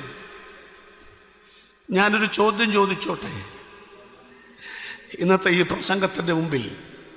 പാസ്റ്റങ്ങളെ, എൻ്റെ യേശുവിനെ വിശ്വസിക്കുന്ന ഒരാളുമലായിട്ടല്ലാതെ ഞാനൊരു വിവാഹബന്ധത്തിൽ ഏർപ്പെടുകയില്ലെന്ന് പറയാൻ വിശ്വാസമുള്ള, ചങ്കൂറ്റമുള്ള, തീരുമാനമുള്ള എത്ര യുവതി യുവാക്കന്മാർ ഈ മീറ്റിങ്ങിലുണ്ട്? എത്ര പേരുണ്ട്? എത്ര പേരുണ്ട്? ഞാൻ പ്രാർത്ഥിക്കാൻ പോവുകയാണ്, എന്നിട്ട് സ്തോത്രം കാഴ്ചെടുക്കാൻ പോവുകയാണ്. എല്ലാവരും ഒന്ന് സ്തോത്രം ചെയ്തേ മക്കളെ, ഒന്ന് സ്തോത്രം ചെയ്തേ, ഒന്ന് സ്തോത്രം ചെയ്തേ ശക്തിയോടെ. സ്വർഗീയ പിതാവേ, ഇന്ന് രാത്രി ഞങ്ങളുടെ തലമുറകൾക്ക് വേണ്ടി ഞങ്ങൾ സ്തോത്രം ചെയ്ത് പ്രാർത്ഥിക്കുന്നു. കർത്താവേ, ഞങ്ങളുടെ തലമുറയ്ക്ക് മേൽ വട്ടമിട്ട് പറക്കുന്ന കഴുകൻ കണ്ണുകളെ കർത്താവേ, മതത്തിൻ്റെ പേരിൽ അല്ലെങ്കിൽ വ്യാജമായ സ്നേഹത്തിൻ്റെ പേരിൽ ക്രിസ്തുവിൽ നിന്ന് അകറ്റിക്കളയുന്ന സ്നേഹബന്ധങ്ങൾ വ്യാപരിക്കുന്ന കുഞ്ഞുങ്ങളുടെ മേൽ ഉള്ള ബന്ധനങ്ങളെ ഇന്ന് രാത്രിയിൽ യേശു ക്രിസ്തുവിന്റെ അധികാരമുള്ള നാമത്തിൽ ഞങ്ങളതിനെ പൊട്ടിച്ചു മാറ്റുകയോ. അവർ കർത്താവിന്റെ മക്കളായിട്ട് തീരട്ടെ. കുറച്ച് വൈകിയാലും ദൈവർക്ക് നല്ല കുടുംബജീവിതങ്ങൾ നൽകുമെന്ന് വിശ്വസിക്കുന്നവരെ സഹായിക്കണമേ, യേശു ക്രിസ്തുവിന്റെ നാമത്തിൽ തന്നെ. അപ്പോൾ 2 കാര്യങ്ങൾ നമ്മൾ ചിന്തിച്ചു. ഒന്നാമത്തെ കാര്യം വളരെ ലളിതമായിട്ടാണ് ഞാൻ ചിന്തിച്ചത്. ഒന്നാമത്തെ കാര്യം എന്താണ്? നോഹയുടെ കാലഘട്ടത്തിൻ്റെ ഒന്നാമത്തെ തിന്നും കുടിച്ചും വിറ്റും നട്ടും പോരുന്ന ഒരു കാലമായിരുന്നു. അത് ഇന്ന് ഉണ്ട്, ഒരു തർക്കവുമില്ല. അധ്വാനിക്കാൻ യാതൊരു മനസ്സുമില്ല. എൻ്റെ കൂട്ടുകാരൻ്റെ സ്ഥിതി, ഞാൻ പണ്ടെൻ്റെ നാട്ടിൽ ചെന്നപ്പം എൻ്റെ കൂട്ടുകാരൻ്റെ ഭാര്യ ഒന്നിച്ച് പറഞ്ഞു, പാസ്റ്റർ അച്ചായൻ്റെ കൂടെ പഠിച്ചതല്ലയോ? ഞാൻ പറഞ്ഞു അവനൊക്കെ മിടുക്കനല്ലേ, ഞാനന്ന് ഏറ്റവും പഠിക്കാൻ മോശമായിരുന്നു. എൻ്റെ പാസ്റ്ററെ അച്ചായനോടൊന്ന് പ്രാർത്ഥിക്കണം. ഞാൻ ചോദിച്ചു, എവിടെ പോയേക്കുക? ദുബായ് ഫെസ്റ്റിവൽ കാണാൻ പോയേക്കുക. ഞാൻ പറഞ്ഞു, മിടുക്കനാണല്ലോ. എന്ത് മിടുക്കൻ? ആ റോട്ടിൽ കാണുന്ന 10 സെൻറ്റ് വിറ്റേച്ചാണ് ദുബായ് ഫെസ്റ്റിവൽ കാണാൻ പോയിരിക്കുന്നത്. അപ്പം അപ്പനായിട്ട് ഉണ്ടാക്കിയ 10 സെൻറ്റ് വിറ്റേച്ചാണ് ഈ പുള്ളി ദുബായ് ഫെസ്റ്റിവൽ കാണാൻ. അതുകൊണ്ട് ഇവിടെ ആർക്കും അധ്വാനിക്കാൻ മനസ്സില്ലെന്ന്, അതാണ് ഒരു സ്ഥിതി എന്ന് പറയുന്നത്. എന്തിനേറെ സുവിശേഷ വേലയ്ക്ക് പോലും ഇപ്പോൾ ആളുകൾ എന്ത് ചെയ്യുന്നില്ല, വരുന്നില്ല. നിങ്ങൾക്കറിയാമല്ലോ നമ്മുടെ പിള്ളേരെല്ലാം എവിടേക്ക് പോകുക എന്നൊക്കെ ഞാനിനി പറയണോ? നിങ്ങൾക്കൊക്കെ അറിയാമല്ലോ അല്ലേ? എല്ലാവരും വിദേശത്തേക്കാണ് പോകുന്നത്. എന്തിനാ വിദേശത്തേക്ക് പോകുന്നറിയാമല്ലോ? എങ്ങനെയും 10 കാശ് ഉണ്ടാക്കണം കേട്ടോ. ഉണ്ടാക്കണ്ടെന്ന് ഞാൻ പറഞ്ഞിട്ടൊന്നുമില്ല. എങ്കിലും ഈ നേഴ്സിങ്ങിന് വിടുമ്പം ഈ 2-3 പിള്ളേരൊക്കെ ഉള്ളതിനെ എല്ലാത്തിനെയും കൊണ്ട് കെട്ടിപ്പറക്കി ഇങ്ങനെ നേഴ്സിങ്ങിനും വിടാതെ ഒരെണ്ണത്തെ ദൈവവേലയ്ക്ക് വേണ്ടി കൊടുക്കുക. വേണ്ട, ഒരെണ്ണം മിണ്ടണ്ടോ നോക്ക്. വേണ്ടോ? ഒരെണ്ണം മിണ്ടുന്നില്ല. സ്വോത്രം. അപ്പം അതുകൊണ്ട് വിറ്റും നട്ടും നിന്നും കുടിച്ചും പോരുന്ന കാലം. 2, എന്താണ് നമ്മൾ ചിന്തിച്ചത്? ഇഷ്ടമുള്ളവരെ കല്യാണം കഴിച്ചു. നിങ്ങൾക്ക് ഇഷ്ടപ്രകാരം ജീവിക്കാനുള്ള സ്വാതന്ത്ര്യമില്ല. രക്ഷിക്കപ്പെട്ടവർക്ക് അങ്ങനെ ഇല്ല. അതുകൊണ്ട് ഈ ലോകത്തിന് അനുരൂപരാകാതിരിക്കാനാണ് കർത്താവ് നമ്മെ വിളിച്ചത്. അങ്ങനെ ചെയ്തെങ്കിൽ മാത്രമേ അവൻ്റെ സ്വരൂപത്തോട് അനുരൂപരാകാൻ പറ്റത്തുള്ളൂ എന്നുള്ള വസ്തുത മനസ്സിലാക്കണം. 3-ാമത്തെ കാര്യത്തിലേക്ക് വരാം. എന്താണ് 3-ാമത്തെ കാര്യം? നോഹയുടെ പ്രസംഗം ആരും അനുസരിച്ചില്ല. അതൊരു വലിയ പ്രശ്നമാണ്. എത്ര കൊല്ലമാണ് നോഹയപ്പച്ചൻ പ്രസംഗിച്ചെന്നറിയാമോ? ഏകദേശം ആളുകൾ പറയുന്ന 1 നൂറ്റാണ്ടെന്ന്, 100-ലധികം വർഷമെന്നാണ് പറയുന്നത്. എൻ്റെ പൊന്നേ, ഞാൻ നോഹപ്പച്ചനെ ഓർത്തൊരു ബിഗ് സല്യൂട്ട്. സ്വർഗത്തിലെങ്ങാനും ചെല്ലാൻ ഭാഗ്യമുണ്ടായാൽ 1-2 പേരെ കാണുമ്പോൾ എനിക്ക് കെട്ടിപ്പിടിക്കണമെന്നും എനിക്ക് സല്യൂട്ട് ചെയ്യണമെന്നൊക്കെ ഭയങ്കര ആഗ്രഹമാണ്. നിങ്ങൾക്ക് ആഗ്രഹമില്ലേ? അബ്രഹാം അപ്പച്ചനെ കണ്ടിട്ട് വേണം ഒരു സന്തോഷത്തോടെയൊക്കെ ഒന്ന് അടുത്തേക്കൊക്കെ ഒന്ന് ചെല്ലാനായിട്ടില്ലേ? അതുപോലെ ഇയ്യോബിൻ്റെ കൂടെ ഇരുന്നൊരു 3 ദിവസം ഉപവസിച്ച് പ്രാർത്ഥിച്ചാൽ കൊള്ളാമെന്നൊക്കെ ഒരു ആഗ്രഹമില്ലാത്ത ആരാ ഉള്ളത്? അവിടെ ഉപവാസം പ്രാർത്ഥനയൊന്നും ഇല്ലെങ്കിലും യോഹന്നാൻ സ്നാപകനെയും ഏലിയാവിനെയൊക്കെ കണ്ടു കഴിയുമ്പോൾ കൂടെ നടന്ന് 2 മുദ്രാവാക്യം വിളിക്കാനൊക്കെ ഒരു ആവശ്യം നമ്മുടെ ജീവിതത്തിലുണ്ടാകും. യോഹന്നാനെ കാണുമ്പോൾ നെഞ്ചോട് ചാഞ്ഞിരുന്ന് എങ്ങനെയാണ് സ്റ്റെതസ്കോപ്പിൽ പിടിച്ചെടുത്തത് ആ സ്പന്ദനങ്ങൾ എന്നൊക്കെ ചോദിക്കാൻ നമുക്കൊരാഗ്രഹം ഉണ്ടാകൂലേ? ചില സംശയങ്ങൾ ചോദിക്കാനും ഉത്തരം പറയാനും ഒക്കെ പൗലോസിനെ പോലെ ആരാ ഉള്ളത്? തീരാത്ത സംശയങ്ങൾ അവിടെ നമുക്ക് ചോദിക്കാൻ മേലേ. അതുപോലെ ഇങ്ങനെ ഒത്തിരി കാര്യങ്ങളൊക്കെ നമുക്ക് പറയാനുണ്ടെങ്കിലും യേശുവിനെ കാണുമ്പോൾ ഒന്നും ഉണ്ടാവില്ല. അതൊരു സത്യമാണ്. ഏറെ നാളായി കാണുവാൻ ആശയായി കാത്തിരുന്ന എൻ്റെ പ്രിയനെ തേജസ്സോടെ ഞാൻ കാണുന്ന നേരം ആ തിരുമാറിവിൽ ചാരുകയല്ലാതെ വേറെ ഒന്നും പറയാനുണ്ടാവില്ല എന്നാണ് പാട്ടുകാരൻ രേഖപ്പെടുത്തിയിരിക്കുന്നത്. അപ്പം നോഹയെ ഒന്ന് കൈപിടിച്ച് കുലുക്കണം. കാരണം എൻ്റെ പൊന്നച്ച, ഇതെങ്ങനെ സാധിച്ചു? 100 കൊല്ലം ഒറ്റ വിഷയം. അതാ ഈ പറഞ്ഞു വരുന്നത്, ഒറ്റ വിഷയം. ഇപ്പം ഞങ്ങളൊക്കെ ഞാനിവിടെ അദ്ദേഹം എന്തോ പ്രസംഗിച്ച് മഴ വരാൻ പോകുന്നു, പെട്ടകം പൊങ്ങാൻ പോകുന്നു, അതിനകത്ത് കയറിക്കോ. വേറെ വല്ലതും പുള്ളിക്ക് പ്രസംഗിക്കാനുണ്ടോ? ഇല്ലയെന്ന്. അപ്പം നമുക്ക് എത്ര വിഷയമുണ്ട്. അപ്പം ഞാനിവിടെ എന്തോ പ്രസംഗിക്കുന്നത്?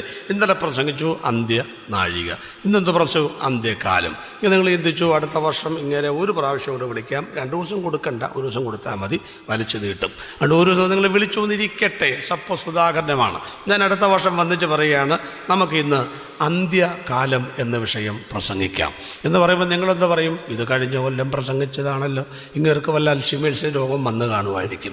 എന്തായാലും വന്നതല്ലേ, പ്രസംഗിച്ചിട്ട് പോട്ടെ എന്ന് വിചാരിക്കും.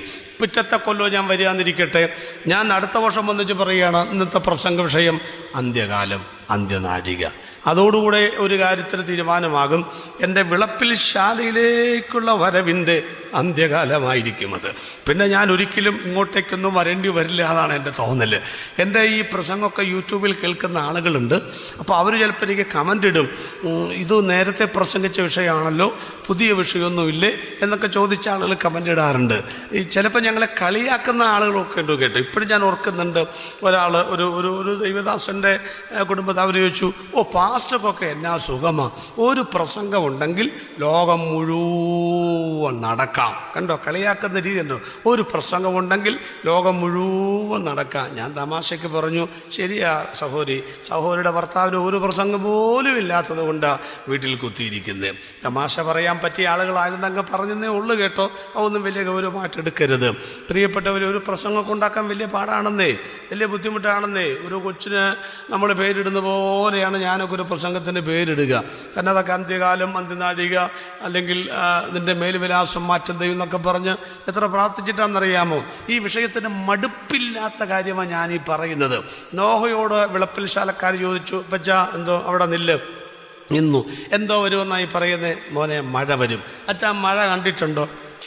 മഴ കണ്ടിട്ടില്ല. ഇല്ല, കാരണം അന്ന് വരെ മഴ പെയ്തിട്ടില്ല. ഭൂമിയിൽ നിന്ന് മഞ്ഞ് പൊങ്ങിയാണ് നനച്ചുകൊണ്ടിരുന്നത്.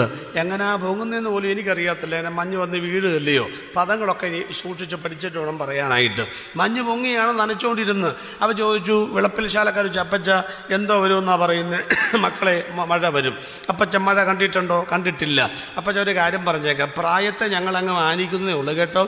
ഈ ആവശ്യമില്ലാത്ത കാര്യം പറഞ്ഞുകൊണ്ട് നടക്കരുത് കേട്ടോ. ഇതുവരെ കാണാത്തൊരു സാധനം, ഇതുവരെ കണ്ടിട്ടില്ലാത്തൊരു സംഗതി വരൂന്നും പറഞ്ഞിങ്ങനെ ഒരു ഭ്രാന്ത് പിടിച്ചവരെപ്പോലെ ഇങ്ങനെ പ്രശ്നം നടക്കരുത് കേട്ടോ. ഒരു കാര്യം ഞങ്ങൾ അങ്ങോട്ട് പറയും, ഒരു പ്രായത്തെ ബാൻഡ് ഞങ്ങളങ്ങ് നടക്കുക. ഒരർത്ഥത്തിൽ നമുക്കൊക്കെ വട്ടാണെന്നല്ലേ ആളുകൾ പറയുന്നത്. കാരണം നമ്മളെന്തോ പറഞ്ഞത്, യേശു വരാൻ പോകുന്നു, കുറേ കൊട്ടിയും പണി നടക്കുന്നതിന് മേളിലോട്ട് പോകും, അല്ലാത്തവൻ താഴോട്ട് പോകും. ഇതൊക്കെ ആരും നമുക്കൊക്കെ ഒരു പണ്ട് KB സൈമൺ സാറ് ഈ നോഹയെ കളിയാക്കിയ കാര്യം വേദവിഹാരം എന്ന കവിതയ്ക്കകത്ത് രേഖപ്പെടുത്തിയിട്ടുണ്ട്.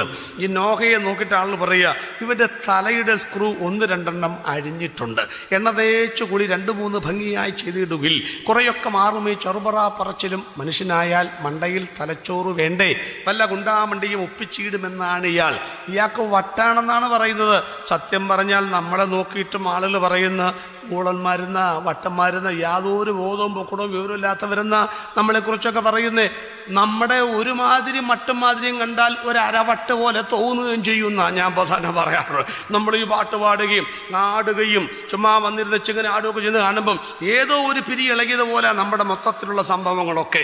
രണ്ട് വിളപ്പിൽ ശാല സിറ്റിയിലോട്ട് ഒരു പെങ്കൊച്ച് ഒന്നിച്ച് ഒറ്റയ്ക്ക് വരുന്ന കാഴ്ച നിങ്ങൾ കണ്ടായിരുന്നു. കിണറുംകരയിലേക്ക് ഉച്ചയ്ക്ക് വെള്ളം കോരാൻ പോവുക. അവിടെ ചെന്നപ്പോൾ യേശുവിനെ കണ്ടുപിട്ടി പറഞ്ഞു, നീ പോയി ചെന്ന് കെട്ടിയവനെ വിളിച്ചുണ്ട്. അങ്ങനെ ഞാൻ ഒരാളെ കണ്ടിട്ടില്ല. ഒടുവിൽ 26-ാമത്തെ വാക്യത്തിൽ പറഞ്ഞു, കൊച്ചെ, നിന്നോട് സംസാരിക്കുന്ന ഞാനാണ് മശിക. എൻ്റെ പൊന്നച്ച, ആ അലൂമിനിയത്തിൻ്റെ പാത്രം ആക്രിക്കടയിൽ കൊണ്ടു കൊടുത്ത 150 രൂപ കിട്ടിയതേ, അത് വേണ്ടാന്ന് വെച്ചിട്ട് അവൾ വേറൊരു പാത്രം കയ്യിലെടുത്തു. ആ പാത്രത്തിൻ്റെ പേരാ രക്ഷയുടെ പാനപാത്രം. ആർക്കറിയാം രക്ഷയുടെ പാനപാത്രം ഏതാണെന്ന്? ഈ പാത്രം കൊണ്ട് അവൾ ഒറ്റയ്ക്ക് പട്ടണത്തിലേക്ക് ചെല്ലുകയാണെന്ന് എന്നാ പറയാൻ? സുവിശേഷം പറയാൻ. എന്തുവാ സുവിശേഷം? ദാവീദിൻ്റെ സന്തതിയായി ജനിച്ച് മരിച്ച് അടക്കപ്പെട്ട് ഉയർത്തെഴുന്നേറ്റ യേശുവിനെ ഓർത്തുകൊള്ളുക. ആ യേശു മരിച്ചിട്ടില്ല, അവിടെ പച്ചയ്ക്ക് നിൽക്കുക. അപ്പം യേശു മരിച്ചിട്ട് വേണം, ഉയർത്തിട്ട് വേണം സുവിശേഷ പ്രസംഗം ആരംഭിക്കാൻ. അപ്പോഴാ യേശു പറഞ്ഞ ഗോ പ്ലസ് സ്പെൽ സമം ഗോസ്പെൽ പോയി പറഞ്ഞോളാൻ പറയുന്നത്. യേശു പച്ചയ്ക്ക് നിൽക്കുമ്പം ഇവള് പരസ്യോഗം ആരംഭിച്ചെന്ന് അവൾ എന്നുവെച്ച് വിളപ്പിശാല ചെന്നിച്ച് പറയുക, ഞാൻ ചെയ്തതൊക്കെയും എന്നോട് പറഞ്ഞ പുരുഷൻ അവിടെ നിൽക്കുന്നുണ്ട്, വന്ന് കണ്ടോളാൻ പറഞ്ഞു. ഇപ്പം നട്ടുച്ചയ്ക്ക് ഒറ്റയ്ക്കൊരു സ്ത്രീ പരസ്യോഗം നടത്തിയാൽ ഒരു വട്ടെന്നല്ലാതെ നാട്ടുകാർ വല്ലതും പറയുമോ? പ്രിയപ്പെട്ടവര്, ആൾ ചോദിച്ചു, 14 എന്തോ പറ്റി, നിനക്ക് എന്തെങ്കിലും വെളിവുകേട് പറ്റിയിട്ടുണ്ടോ എന്ന് പറഞ്ഞു. വെളിവുകേടല്ലച്ച, ഇപ്പോഴാ ഒരു വെളിപ്പാട് കിട്ടിയത്. കിട്ടിയത്, എന്നോട് സംസാരിക്കുന്ന അവനാണ് മശിഹ എന്നുള്ള വെളിപ്പാടാണ് കിട്ടിയത്. ശരിയായ വെളിപ്പാട് കിട്ടിയവരെ നാട്ടുകാർ ഭ്രാന്തന്മാരെന്നേ വിളിക്കത്തുള്ളൂ. പ്രിയപ്പെട്ടവരെ, ഞങ്ങൾക്ക് നാട് വേണ്ട, വീട് വേണ്ട, അങ്ങനെയുള്ള സംഭവങ്ങൾ ചിന്തിച്ചു കഴിയുമ്പം ഒരു ചെറിയ ഭ്രാന്ത് പോലെ ആത്മപൂർണൻ ഭ്രാന്തനാണെന്നും കൂടെ ദൈവത്തിൻ്റെ വചനമുണ്ടല്ലോ. നമുക്കൊക്കെ ഭ്രാന്തെന്ന് വിളിക്കാത്തത് നമ്മൾ അഡ്ജസ്റ്റ് ചെയ്ത് പോകുന്നത് കൊണ്ടാണെന്നേ. ശരിയായ നിലയിൽ ചിന്തിച്ചു കഴിഞ്ഞാൽ ഒരു പ്രശ്നമുണ്ടെന്ന് തന്നെ മനസ്സിലാക്കണം. ഒന്നുകൂടെ പറയട്ടെ, നോഹയ്ക്ക് ഭ്രാന്തുണ്ടോ? ഭ്രാന്തില്ല. പറഞ്ഞു, അച്ഛാ ഇവിടെ എങ്ങാനും മഴ പെയ്തില്ലെങ്കിൽ, ഇന്ന് രാത്രി ഞങ്ങളുടെ കാര്യം പറയാൻ പ്രിയപ്പെട്ടവരെ, എന്തുവാ രാജൻ പാസ്റ്റേ ഈ വെള്ള ജുബായും ഷർട്ടും ഒക്കെ ഇട്ടോട്ട് ഇങ്ങനെ ചുമ്മാ നടന്ന് പ്രസംഗിച്ചുകൊണ്ടിരിക്കുന്നത്? കൊട്ടിയും പാടി നടക്കുന്ന കുറച്ചെണ്ണം മേലോട്ട് പോകും. ഞങ്ങൾ അവിടെ നിങ്ങൾ യേശുവിനെ കണ്ടിട്ടുണ്ടോ? കണ്ടിട്ടില്ല. സ്വർഗം കണ്ടിട്ടുണ്ടോ? കണ്ടിട്ടില്ല. നരകം കണ്ടിട്ടുണ്ടോ? കണ്ടിട്ടില്ല. ക്രൂശ് കണ്ടിട്ടുണ്ടോ? കണ്ടിട്ടില്ല. പിന്നെ എന്നതായി പ്രസംഗിച്ചുകൊണ്ട് നടക്കുന്ന നോഹയുടെ മറുപടി, ഞാൻ പ്രസംഗിക്കുന്നത് കണ്ടത് കൊണ്ടല്ല മക്കളെ, എൻ്റെ പ്രസംഗം കാഴ്ചയാലല്ല, എൻ്റെ പ്രസംഗം വിശ്വാസത്താലാ പ്രസംഗിക്കുന്നത്. ഞങ്ങൾ യേശുവിനെ കണ്ടിട്ടില്ല, സ്വർഗം ഞങ്ങൾ കണ്ടിട്ടില്ല, നരകം ഞങ്ങൾ കണ്ടിട്ടില്ല, ക്രൂശ് ഞങ്ങൾ കണ്ടിട്ടില്ല. പക്ഷെ ഒരു കാര്യം ഞങ്ങൾക്ക് ഉറപ്പാണ്, യോഹന്നാൻ ആരെയാണോ പ്രസംഗിച്ചത് അവനെ അവൻ കണ്ടതുപോലെ, നോഹ എന്താണോ പ്രസംഗിച്ചത് അത് സംഭവിച്ചതുപോലെ, ഈ രാജൻ പാസ്റ്റർ പ്രസംഗിക്കുന്നത്, ഈ മണിദാസ് പാസ്റ്റർ പ്രസംഗിക്കുന്നത്, ഞങ്ങൾക്ക് അവരെ വിളിച്ചു പറഞ്ഞ സത്യങ്ങൾ അത് സാങ്കല്പികമല്ല പ്രിയപ്പെട്ടവരെ, അത് പൊടിപ്പും തൊങ്ങലും വെച്ച് പറഞ്ഞതല്ല. ഞങ്ങൾ പറഞ്ഞത് വേദപുസ്തകത്തിന്റെ അടിസ്ഥാനത്തിലാണെങ്കിൽ യഹോവ അരുളി ചെയ്തു, അതങ്ങനെ തന്നെ സംഭവിക്കും, അതങ്ങനെ തന്നെ സംഭവിക്കും. യേശു വരുമെന്ന് പറഞ്ഞാൽ യേശു വരും, സഭ പോകുമെന്ന് പറഞ്ഞാൽ സഭ പോകും, ഇവിടെ എതിർ ക്രിസ്തു വരുമെന്ന് പറഞ്ഞാൽ വരും, സഹസ്രാബ്ദ വാഴ്ച ഉണ്ടാകും. വേദപുസ്തകത്തിന് മാറ്റമില്ലെങ്കിൽ, വചനത്തിന് മാറ്റമില്ലെങ്കിൽ, സത്യസഭയ്ക്ക് മാറ്റമില്ല, വചനത്തിന് മാറ്റമില്ല, ഞങ്ങൾ പറയുന്ന പ്രസംഗത്തിന് മാറ്റമില്ല, ഞങ്ങൾ പറയുന്ന പാട്ടുകൾക്ക് മാറ്റമില്ല. ഇന്ന് രാത്രിയിൽ വിളപ്പിൽ ശാലദേശ നിവാസികളെ ഞങ്ങൾക്ക് ഒറ്റ വിഷയമേ ഉള്ളൂ, യേശു വരാറായി.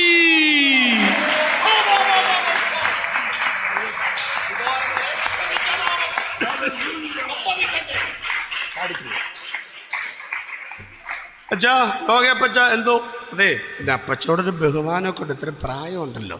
ഒരു കാര്യം പറഞ്ഞേക്കാൻ കേട്ടോ, മഴയെങ്ങാനും പെയ്തില്ലെങ്കിൽ കേട്ടോ, മഴയെങ്ങാനും പെയ്തില്ലെങ്കിൽ, നാളുകൾ കൊണ്ട് പണിത് വെച്ചിരിക്കുന്ന പെട്ടകമാണ്, മഴയെങ്ങാനും പെയ്തില്ലെങ്കിൽ 65 മൈൽ ദൂരമുണ്ട് കടലിലേക്ക് കേട്ടോ. വിഴിഞ്ഞത്തേക്ക് ഇവിടെ നിന്നുള്ള ദൂരമല്ല ഞാൻ ഉദാഹരണം പറയുന്ന, കടലിലേക്ക് എത്ര മൈൽ ദൂരമുണ്ട്? പെട്ടകം പണിത് വെച്ച സ്ഥലത്ത് നിന്ന് 65 മൈൽ ദൂരമുണ്ട്. മഴയെങ്ങാനും പെയ്തില്ലെങ്കിൽ അപ്പച്ചനെ ഞങ്ങൾ ശരിയാക്കും. ഈ പെട്ടകം ചുമന്നുകൊണ്ട് പോകാൻ ഞങ്ങളെ വിളിച്ചാൽ ഞങ്ങൾ വരത്തില്ല. കാരണം യൂണിയൻകാരൻ നോക്കുകൂലി, അട്ടിമറിക്കൂലി, ആവശ്യപ്പെടുന്ന കൂലി, ഇരിപ്പ് കൂലി, ഞങ്ങളെ വിളിച്ചാൽ ഞങ്ങൾ വരത്തില്ല. അപ്പച്ചൻ പറഞ്ഞ് പോടാ മോനെ വീട്ടിൽ പോ, ഞാൻ നിന്നെ വിളിക്കത്തില്ലടാ. എന്നോട് ദൈവം പറഞ്ഞതാണെങ്കിൽ, നീ പ്രസംഗിച്ചോളാം ദൈവം പറഞ്ഞതാണെങ്കിൽ, ആവേശത്തോടെ ഞങ്ങൾ പ്രസംഗിക്കുകയാണെങ്കിൽ ഈ പെട്ടകം ഞാൻ നിന്നെ കൊണ്ട് ചുമപ്പിക്കത്തില്ലടവേ. പിന്നെ വെള്ളം എങ്ങനെ വരുമെന്നറിയാമോ? കടലിൽ കിടക്കുന്ന വെള്ളത്തെ നീരാവിയായി പൊക്കിയെടുത്ത് കാർമേഘത്തിന്റെ മറവിൽ ഓർപ്പിച്ചു നിർത്തി ഒരു വടതിക്കാറ്റും തെന്നിക്കാറ്റും ചുഴലിക്കാറ്റും പെരുങ്കാറ്റും കൊടുങ്കാറ്റും അടുപ്പിച്ച് ആകാശത്തിന്റെ കിളിവാതികൾ തുറന്ന് ഇടവപ്പാതിക്ക് ഇടിവെട്ടി പെയ്യുന്ന മഴ പോലെ, തുള്ളിക്കൊരുകുടം പെയ്യുന്ന തുലാവർഷം എന്ന പോലെ 40 രാവും 40 പകലും ആകാശത്തിന്റെ കിളിവാതിൽ തുറന്ന് നിർത്താതെ മഴ പെയ്യിച്ച് ഈ താഴ്വരയെ വെള്ളം കൊണ്ട് നിറച്ച് ഞാൻ പണിത പെട്ടകത്തെ ആരരാത്തിലെത്തിക്കുവാൻ ദൈവം ശക്തനാണെന്ന് ഞാൻ ചങ്കിനകത്ത് വിശ്വസിക്കുന്നു. പ്രിയപ്പെട്ടവരെ, ഇന്ന് രാത്രി ഞങ്ങൾക്ക് പറയാനുള്ളത്, ഞങ്ങൾ പറഞ്ഞ കാര്യം സംഭവിക്കും. വെള്ളത്തെ അവിടെ എത്തിച്ച് ഇവിടെ കൊണ്ടുവരാൻ ദൈവത്തിന് കഴിയുമെങ്കിൽ, ഇവിടുന്ന് പോയവൻ ഗലീല പുരുഷന്മാരെ, നിങ്ങൾ ആകാശത്തിലേക്ക് നോക്കി നിൽക്കുന്നത് എന്ത്? നിങ്ങളെ വിട്ട് സ്വർഗാരോഹണം ചെയ്ത ഈ യേശുവിനെ നിങ്ങൾ സ്വർഗത്തിലേക്ക് പോകുന്നവനായി കണ്ടതുപോലെ പോയതുപോലെ വരാമെന്ന് പറഞ്ഞ ഒറ്റ ഒരുത്തനുണ്ടെങ്കിൽ അത് ഞങ്ങൾ പ്രസംഗിക്കുന്ന യേശുക്രിസ്തുവല്ലാതെ മറ്റൊരുവൻ ഉലക ചരിത്രത്തിൽ ഉണ്ടായിട്ടില്ല എന്ന് ഞങ്ങൾക്ക് ധൈര്യത്തോടെ പറയുവാൻ കഴിയുമെന്നേ. ഞങ്ങൾ മാറ്റില്ല, ഞങ്ങൾ മാറ്റില്ല, ഞങ്ങൾ പ്രസംഗ വിഷയം മാറ്റില്ല, ഞങ്ങൾ വേദപുസ്തകം മാറ്റില്ല, ഞങ്ങൾ വചനം മാറ്റില്ല, ഞങ്ങൾ സുവിശേഷ പ്രസംഗം മാറ്റുകയില്ല, ഞങ്ങളുടെ പ്രാർത്ഥന നിർത്തുകയില്ല, പ്രസംഗം നിർത്തുകയില്ല, മാറ്റത്തില്ല. എല്ലാം ചോദിക്കും, പണ്ട് ആരാളെ ചോദിച്ചു പോലെ നിങ്ങൾക്ക് മടുക്കുന്നില്ലേ? എപ്പോഴും ഈ പാട്ടും പാടി എപ്പോഴും പ്രാർത്ഥിച്ച് നിങ്ങൾക്കൊരു മടുപ്പില്ലേ? ശരിയല്ലേ? നിങ്ങൾക്കൊരു മടുപ്പില്ല? 24 മണിക്കൂറും ഒരു പാട്ട് തന്നെ പാടി പ്രാർത്ഥിച്ചു നിങ്ങൾക്കൊരു മടുപ്പില്ലേ? പണ്ടൊരു പ്രസംഗം ചോദിച്ചതാണ്, ശ്വാസം വലിച്ചിട്ട് മടുക്കുന്നുണ്ടോന്ന്. ഇല്ലല്ലോ. തിന്നിട്ട് മടുക്കുന്നുണ്ടോ? ഇല്ലല്ലോ. പിന്നെ ഇതെങ്ങനെ മടുക്കുന്നത്? ഞാൻ ഒറ്റ വാക്കിൽ ഉത്തരം പറഞ്ഞും കേട്ടോ. മടുപ്പുള്ള പല കാര്യമുണ്ട്. ചുമ്മാ ഒരു ചോദ്യം ചോദിക്കുകയാണ് കേട്ടോ, ഉള്ളിലിടു ഒന്നും പൊട്ടരുത്, ചുമ്മാ ചോദിക്കുന്നത്. ഇനിയൊരു ജന്മമുണ്ടെങ്കിൽ, എന്തോ പറഞ്ഞത്? ഇനിയൊരു ജന്മമുണ്ടെങ്കിൽ ഇപ്പോഴുള്ള ഭാര്യ മതിയോ ഇപ്പോഴുള്ള ഭർത്താവ് മതിയോ? ലഡു പൊട്ടിക്കഴിഞ്ഞു. ആശയല്ലേ? നമ്മൾ പറയും എൻ്റെ പൊന്നു പാസേ അടുത്ത ജന്മം, ഈ ജന്മം തന്നെ ഏടാടുകളെ കൊണ്ടുനടക്കുന്നതിൻ്റെ വിഷമം എന്താണെന്ന്. ഈ ഓണത്തെങ്കിലും പ്രഷർ കുക്കർ എക്സ്ചേഞ്ച് മേളയ്ക്ക് വരും, ഇതുങ്ങളെ മാറുന്നൊരു മേള വരുമെന്നാണ് വിചാരിച്ചത്, വന്നിട്ടില്ല. അല്ല, ഇനിയൊരു ജന്മമുണ്ടെങ്കിൽ ഇപ്പോഴുള്ള മാതാപിതാക്കൾ മതിയോ മക്കളെ? ചോദ്യം. അവർ പറയും പാസേ അറം പറ്റുന്ന വാക്കൊന്നും പറയാതെ കഴിവും ബോധവും ബുദ്ധിയും വിവരവുമില്ലാത്ത 2 ജന്തുക്കൾ, അവരുടെ പേരാണ് അപ്പനും ഉണ്ടോ പപ്പ മമ്മി എന്നൊക്കെയാണോ വിളിക്കുന്നത്? അല്ല, കേന്ദ്രം മുതൽപ്പിടി മെയിൻ സ്വിച്ച് ATM കാർഡ് അപ്പൻ്റെ പേരാ. ഉണ്ട്. പപ്പയുണ്ടോ? ഇല്ല. കാർഡുണ്ടോ? ഉണ്ട്. അത് മതി. അപ്പനില്ലേലും വേണ്ടില്ല, കാർഡ് മതി. ഉണ്ട്. അപ്പം അടുത്ത ജന്മത്തിൽ 2 നാൾ ഒരു അമ്മ പറഞ്ഞു, ഹലോ ഹലോ ഹലോ, കേൾക്കുന്നില്ലടാ. അത് നോക്കിച്ച് പറഞ്ഞു, എൻ്റെ അമ്മയെ ഫോൺ തിരിച്ചാ പിടിച്ചിരിക്കുന്നത്, മറിച്ച് പിടിക്കാൻ. അപ്പം ഈ ബോധമില്ലാത്തവരാ നമ്മൾ. സത്യമല്ലേ? നമുക്കിപ്പോൾ ഈ വാട്സാപ്പിനകത്തൊക്കെ ഒരു മെസ്സേജ് അയക്കാൻ അത്യാവശ്യം അറിയാമെന്നുള്ളതല്ലാതെ വേറെ വല്ലോ കുന്തോ കുടച്ചൊക്കെ അറിയാമോ? അറിയത്തില്ല. ഈ പിള്ളേരെ കൈ കൊടുത്ത് അവൻ 5 മിനിറ്റുണ്ട് അവരെ പരിപ്പെടുത്ത് കൈ തരും. അറിയാമോ? അപ്പം നമുക്ക് വല്ലതും അറിയാമോ? നമുക്കൊന്നും അറിയത്തില്ല. അപ്പോൾ അവർ പറഞ്ഞ് ഈ ബുദ്ധിയില്ലാത്ത ബോധമില്ലാത്ത കഴുതകളെ പോട്ടെ. അപ്പം ഇനിയൊരു ജന്മം ഉണ്ടെങ്കിൽ ഷാരൂഖ് ഖാൻ്റെ, മമ്മൂട്ടിയുടെ, അസിം പ്രേംജിയുടെ, രത്തൻ ടാറ്റയുടെ, അങ്ങനെ ലോകത്തിൽ പ്രശസ്തരായ ആളുടെ മക്കളെ എനിക്ക് എന്താ കുഴപ്പം? എൻ്റെ പൊന്നുമക്കളുടെ കാര്യം പറയാട്ടോ, നിങ്ങളുടെ കാരണന്മാർക്ക് അത്ര കാണാൻ ഭംഗിയില്ലെന്നൊരു തോന്നലാണ്. അതും കൂടെ ഞാൻ പറഞ്ഞ കേട്ടോ. എൻ്റെ അമ്മ പ്രായമുള്ള ആൾ 82-81 വയസ്സൊക്കെ ഉണ്ട്. ഞാനിപ്പോൾ നോക്കുമ്പോൾ വലിയ കാണാൻ വലിയ ഭംഗിയൊന്നുമില്ല, അതൊരു സത്യമാണ്. പക്ഷേ ഈ അടുത്ത കാലത്ത് അമ്മയുടെ ഒരു ചെറുപ്പത്തിലെ ഫോട്ടോ എൻ്റെ കയ്യിൽ കിട്ടി. എന്നാ സൗന്ദര്യമാണെന്നറിയാമോ? അവൻ്റെ വാച്ചൊക്കെ കിട്ടി, ഇങ്ങനെ കുടയൊക്കെ പിടിച്ചു ഒരു ഫോട്ടോ. ഞാൻ പറഞ്ഞു, ഇത് ശോശാമ്മ തന്നെയാണോ? പിന്നെ അല്ലാണ്ട് ആരടാ? ഞാൻ പറഞ്ഞു, ഇത് ഭയങ്കര ഗ്ലാമറാണല്ലോ. അങ്ങനെയാടാ ഞാനൊക്കെ ഇരുന്ന്. ഇപ്പോൾ ഒരു കുട്ടി കുറെ ഇങ്ങോട്ടിട്ടാൽ ഒട്ടുകയല്ല. അപ്പോൾ എന്താ നിങ്ങൾക്ക് മനസ്സിലായോ? ഞാൻ നിങ്ങളുടെ കാരണന്മാരോട് ഈ പിള്ളേരോടാ പറയുന്നത്. നിങ്ങളുടെ കാരണന്മാർക്ക് നിങ്ങളെക്കാൾ സൗന്ദര്യമുള്ളൊരു സമയം ഉണ്ടായിരുന്നു. എപ്പോഴാത്? നിങ്ങളുടെ പ്രായത്തിൽ. നിങ്ങളുടെ പ്രായത്തിൽ. ഒന്നുകൂടെ പറയാം, നിങ്ങളുടെ കാരണന്മാർക്ക് നിങ്ങളെക്കാൾ സൗന്ദര്യമുണ്ടായിരുന്നു എന്നുള്ളത് തെളിവുണ്ട്. എന്താ തെളിവ്? നിങ്ങൾ തന്നെ. അതെങ്ങനെയാണ് ഭാഷ അറിയുന്നത്? ഉത്തരം പറയാം. നിങ്ങളുടെ കാരണന്മാർക്ക് നിങ്ങളെക്കാൾ സൗന്ദര്യമുണ്ടായിരുന്നു എന്നുള്ള തെളിവാണ് നിങ്ങൾക്ക് ഇത്രയെങ്കിലും ഒരോഞ്ഞ മോന്ത കിട്ടിയത്. മനസ്സിലായോ? അതതിൻ്റെ സത്യം എന്ന് പറഞ്ഞു. അതുകൊണ്ട് നിങ്ങൾ ഓർത്തോളണം, ഇനിയൊരു ജന്മം ഉണ്ടെങ്കിൽ മാതാപിതാക്കന്മാരെ മാറ്റാൻ ആഗ്രഹിക്കുന്നവരെ കണ്ടേക്കാം, ജീവിത പങ്കാളികളെ മാറ്റാൻ ആഗ്രഹിക്കുന്നവരെ കണ്ടേക്കാം, അതുപോലെ മക്കളെയും ഒക്കെ മാറ്റാൻ ആഗ്രഹിക്കുന്നവരെ കണ്ടേക്കാം. വിളപ്പിൽ ശാല മുഴുവൻ ഇന്ന് രാത്രി കടപൂട്ടിയാലും കേട്ടേച്ചേ പോകാവുള്ളൂ. ഞങ്ങൾ ഒരുമിച്ചൊരു കാര്യം പറയാൻ പോവാ, നിങ്ങൾ പ്രതികരിച്ചോളണം. ഇനിയൊരു ജന്മമുണ്ടെങ്കിൽ, മൂന്നാമത്തെ ചോദ്യം, ഇപ്പോൾ നിങ്ങൾ ആരാധിക്കുന്ന, ഇപ്പോൾ നിങ്ങൾ സേവിക്കുന്ന ഈ യേശുവിനെ തന്നെ മതിയോ നിങ്ങൾക്ക് ദൈവമായിട്ടെന്നൊരു ചോദ്യം ചോദിച്ചാൽ ഒന്ന് കരമടിച്ച് പ്രതികരിക്കണം. വെളുപ്പൽശാലയോട് ഞങ്ങൾ പറയുകയാണ്, ഒരു ജന്മമല്ല 1000 ജന്മം ലഭിച്ചാലും യേശുവല്ലാതെ ഞങ്ങൾക്ക് മറ്റൊരു ദൈവത്തെ വേണ്ട എന്ന് അഭിമാനത്തോടെ പറയുന്നവർ ആ കരമൊന്നടിച്ച് ദൈവത്തെ സ്തുതിക്കട്ടെ. പകരം വെക്കാനില്ലാത്ത നേതാവാണ്.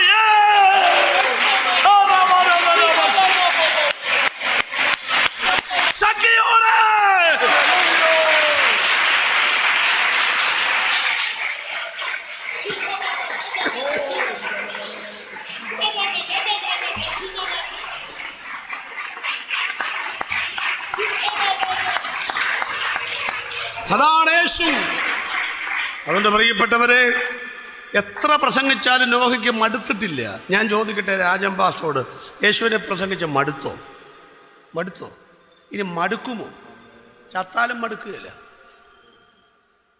അനങ്ങാതിരിക്കും നിങ്ങളുടെ കാര്യമാക്കണ്ട. സ്തോത്രം. മണിദാസ് പാസ്റ്റർ മടുത്തോ? യേശുവിനെ പ്രസംഗിച്ച് മടുത്തോ? ഞാൻ മടുത്തിട്ടില്ല, ഇനിയിട്ട് മടുക്കത്തുമില്ല. സ്തോത്രം. അത്ര മാധുര്യവാനാണ് യേശു. സ്തോത്രം. എൻ്റെ പ്രിയപ്പെട്ടവർ, ഇത് മടുക്കുന്ന വിഷയമില്ലെന്ന്. സ്തോത്രം, സ്തോത്രം. ഞാൻ ആ ഭാഗം അവസാനിപ്പിക്കുന്നത് കൊണ്ട് ഈ നോഹ പ്രസംഗിച്ചിട്ട് ഒരാൾ മാനസാന്തരപ്പെട്ടില്ലെങ്കിലും അവൻ്റെ പ്രസംഗത്തിന് യാതൊരു മടുപ്പുമില്ല. 3 രാത്രിയിൽ ഈ ഓഡിറ്റോറിയത്തിൽ യോഗം നടത്തിയിട്ട് ആയിരക്കണക്കിന് 10,000-കണക്കിന് ഒരുപക്ഷെ ലക്ഷങ്ങളോ അപ്പുറത്തോ കടന്നുപോയേക്കാവുന്ന ചിലവുണ്ടായെങ്കിലും നിങ്ങളെല്ലാവരും രക്ഷിക്കപ്പെടണമെന്നാണ് ഞങ്ങളുടെ ആഗ്രഹം. സഭയാകുന്ന പെട്ടകത്തിൽ കയറണമെന്ന ആഗ്രഹം. കയറിയില്ല എന്ന് കരുതി ഞങ്ങൾ യോഗം അവസാനിപ്പിക്കത്തില്ല. കയറിയില്ലെന്ന് കരുതി ഞങ്ങൾ പ്രാർത്ഥിക്കാതിരിക്കത്തില്ല. കയറിയില്ലെന്ന് കരുതി ഞങ്ങൾ പാടാതിരിക്കത്തില്ല. അടുത്ത കൊല്ലോ ഞങ്ങൾ വരും കേട്ടോ. സംഭാവന കൊടുത്തില്ലെങ്കിലും ക്രിസ്തുമസ് അവരോട് പിറ്റത്തെ കൊല്ലം വരുന്ന പോലെ നിങ്ങളാരും രക്ഷിക്കപ്പെട്ടില്ലെങ്കിലും ഞങ്ങൾ പിന്നെയും പറയും. കാരണം ഞങ്ങളുടെ ഉത്തരവാദിത്വമായത്, ദൈവം ഞങ്ങളെ ഏൽപ്പിച്ച നിയോഗമാണിത്. ഒരാളെങ്കിൽ മറ്റൊരാൾ പറഞ്ഞിരിക്കും. നിങ്ങൾ കണ്ടോ, യോഹന്നാൻ തടവിലായി എന്ന് കേട്ടപ്പോൾ യേശു പ്രസംഗം ആരംഭിച്ചു. വായിച്ചിട്ടുണ്ടോ? എന്താ യോഹന്നാൻ പ്രസംഗിച്ചത്? കാലം തികഞ്ഞു, ദൈവരാജ്യം സമീപിച്ചിരിക്കുന്നു, മാനസാന്തരപ്പെടുവിൻ. അതേ പ്രസംഗമായോ യേശു പ്രസംഗിക്കുന്നത്? കാലം തികഞ്ഞു, ദൈവരാജ്യം സമീപിച്ചിരിക്കുന്നു, മാനസാന്തരപ്പെടും. അർത്ഥം എന്നാ? യോഹന്നാനെ, നീ വിട്ടോ, സ്റ്റാൻഡ് വിട്ടോ. പക്ഷേ നീ പ്രസംഗിച്ച പ്രസംഗം പ്രസംഗിക്കാൻ ഇവിടെ അടുത്ത ആളുണ്ടെന്ന്. 400 മീറ്ററിലെ ഓട്ടത്തിൽ പ്രീജ ശ്രീധരൻ ഉദാഹരണമാണ് കേട്ടോ. 3ാമത്തെ റൗണ്ടിൽ ഓടി വരുമ്പോൾ കാലൊന്നിടറി വീഴാൻ തുടങ്ങിയാൽ ഫൈനൽ ലാപ്പിൽ കുതിക്കാൻ നിൽക്കുന്ന സിനിമോൾ പൗലോസ് 2 അടി പിറകോട്ട് മാറി ആ ബാറ്റൻ പിടിച്ചു മേടിച്ച് കുതിച്ചു പാഞ്ഞ് പിറകിൽ നിന്ന് ഫിനിഷിംഗ് ലൈൻ കടക്കുന്ന പോലെ തന്നേക്കാൾ 6 മാസം മുമ്പ് പ്രായമുള്ള യോഹന്നാൻ നിത്യതയിൽ പോകുമെന്ന് അവന്റെ ആത്മാവിന്റെ ഉടമസ്ഥൻ കണ്ടപ്പോൾ ഇടറുന്നു എന്ന് തോന്നിയപ്പോൾ 10 അടി പിറകോട്ട് മാറി അവൻ പ്രസംഗിച്ച അതേ പ്രസംഗത്തിന്റെ മാറ്റം യേശു പിടിച്ചു മേടിച്ചിട്ട് പറഞ്ഞു, പൊക്കോ, നമുക്ക് അവിടെ വെച്ച് കാണാം. യോഹന്നാൻ പറഞ്ഞു, ഇതാര് പ്രസംഗിക്കും? ഞാൻ പ്രസംഗിച്ചോളാം. ബാക്കി യേശു പ്രസംഗിച്ചു. കാലം തികഞ്ഞു. രാജൻ പാസ്റ്റർ മരിച്ചാൽ മണിദാസ് പാസ്റ്റർ പ്രസംഗിക്കും. മണിദാസ് പാസ്റ്റർ പ്രസംഗിച്ചാൽ മറ്റൊരാൾ വരും. വിളപ്പിൽ ശാലയിൽ ഞങ്ങൾ പറഞ്ഞ പ്രസംഗം അവസാനിക്കുകയില്ല. ഞങ്ങൾ പാടിയ പാട്ട് അവസാനിക്കുകയില്ല. ഞങ്ങൾ പ്രാർത്ഥിച്ച പ്രാർത്ഥന അവസാനിക്കുകയില്ല. പ്രാർത്ഥിക്കുന്നവൻ മരിച്ചാലും പ്രാർത്ഥന അവസാനിക്കുകയില്ല.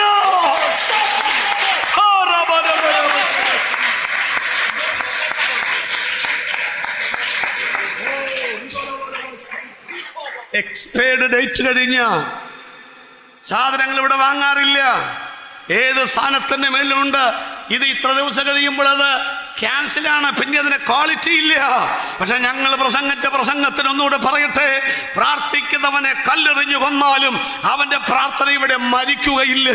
പ്രസംഗിക്കുന്നവനെ കല്ലെറിഞ്ഞു കൊന്നാലും പ്രസംഗം മരിക്കുകയില്ല. മരിക്കാത്ത പ്രസംഗം നടത്താൻ, മരിക്കാത്ത പാട്ട് പാടുവാൻ നിയോഗിക്കപ്പെട്ട ദൈവമക്കൾ കരമൊന്നുയർത്തി ഹല്ലേലൂയ പറയട്ടെ. ഇന്ന് രാത്രി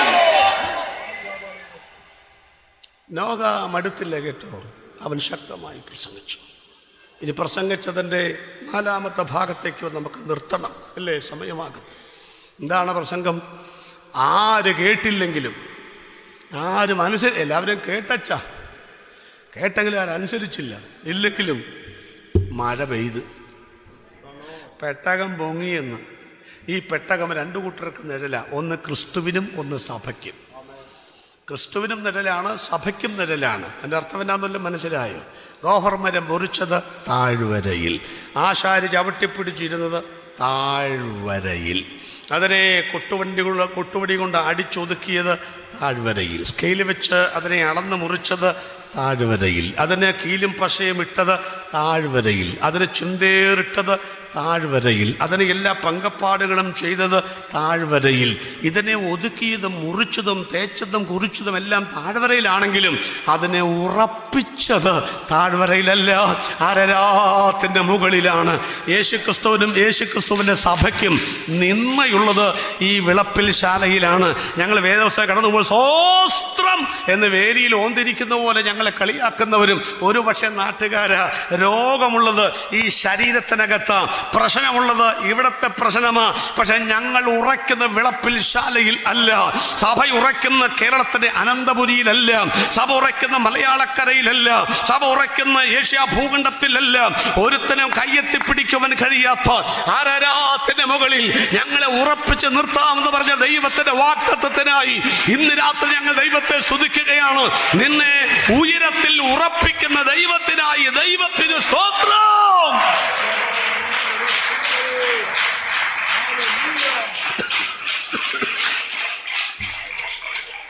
എന്നാ പ്രസംഗമാ അല്ലേ? അതുകൊണ്ട് ഞങ്ങൾ ആഗ്രഹിക്കുക, 3 ദിവസത്തെ മീറ്റിംഗ് കഴിഞ്ഞു കേട്ടോ. ഇന്ന് രാത്രി താണ്ടെ പാട്ടും പാടി പ്രാർത്ഥിച്ച് ഞങ്ങൾ പോവുക. വെളുപ്പിൽ ശാലക്കാരെ ഞങ്ങൾ പറയുന്നു, ഈ പെട്ടകത്തിന്റെ വാതിലിപ്പോഴും തുറന്നു കിടക്കുക. കേറി വാ, ധൈര്യമായിട്ട് കയറിപ്പോരെ. പക്ഷേ നിങ്ങൾ കേറിയില്ല എന്ന് കരുതി ഈ പെട്ടകം പൊങ്ങത്തില്ലെന്ന് മാത്രം പറയരുത്. നിങ്ങൾ കേറിയില്ല എന്ന് കരുതി, നിങ്ങൾ വിശ്വസിച്ചില്ലെന്ന് കരുതി ഞങ്ങൾ പറയുന്ന മണ്ടത്തരമാണെന്ന് പറയരുത്. ഒന്നുകൂടെ ഞങ്ങൾ ഉറപ്പിച്ച് പറയുന്നു, കേറാൻ വേറെ വഴിയില്ലാത്തത് കൊണ്ടാണ് ഞങ്ങൾ ഇത്ര ധൈര്യമായി പ്രസംഗിക്കുന്നത്. കിളിവാതിൽ പലതും ഉണ്ടാകും, ആശാരിമാര് പലതും ഉണ്ടാകും. 4-മത്തെ കാര്യം അറിയണോ നിങ്ങൾക്ക്? ആരാ വാതിലടച്ചേ? പറഞ്ഞ് ആരാ വാതിലടച്ചേ? പെട്ടകം ഉണ്ടാക്കിയത് ആശാരിയാ, അളവ് കൊടുത്തതൊക്കെ പുള്ളിക്കാരനാ, വാതിലുണ്ടാക്കിയത് പുള്ളിയാ, വിജാഗരി പിടിപ്പിച്ചത് ആശാരിയാ, അടയ്ക്കാമോ തുറക്കാമോ നോക്കിയത് ആശാരിയാ. പക്ഷേ ഫൈനൽ അടയ്ക്കാനും തുറക്കാനും അവകാശം ആശാരിക്കില്ല. വേദപുസ്തകം കൃത്യമായി പറഞ്ഞു, യഹോവയായ ദൈവം പെട്ടകത്തിന്റെ വാതിലടച്ചു. ഏതാണ് വാതിലെന്നറിയാമോ നിങ്ങൾക്ക്? വാതിൽ 2 കാര്യമേ ചെയ്യൂ. 1 അടയ്ക്കുക, 2 തുറക്കുക. അടയ്ക്കാനും തുറക്കാനും അല്ലാതെ നാട് വിടാനൊന്നും വാതിലിന് പറ്റത്തില്ല. യേശുവിന്റെ അവകാശവാദങ്ങൾ 7 എണ്ണം. 1 എണ്ണം, ഞാനാണ് വാതിൽ, ഞാനാണ് വാതിൽ, ഞാനാണ് വാതിൽ. അടുത്തത്, എന്നിലൂടെ കടക്കുന്നവനാണ് രക്ഷപ്പെടുന്നത്. ഈ വാതിൽ 1 അടയ്ക്കും, 1 തുറക്ക. 2 കാര്യമേ ചെയ്യത്തുള്ളൂ. 2000 കൊല്ലമായി ഈ വാതിൽ തുറന്നു കിടക്കുകയാണ്, ഈ വാതിൽ തുറന്നു കിടക്കുകയാണ്. വെളുപ്പിൽ ശാലയിലും ഇന്ന് രാത്രി യേശു എന്ന വാതിൽ തുറന്നു കിടക്കുക. അത് യേശു പറഞ്ഞു, സ്വർഗരാജ്യത്തിന്റെ താക്കോൽ ഞാൻ നിനക്ക് തരുന്നു. താക്കോൽ എന്തിനാ? വീട് തുറക്കാനാ. അപ്പൊ വാതിലാരാ?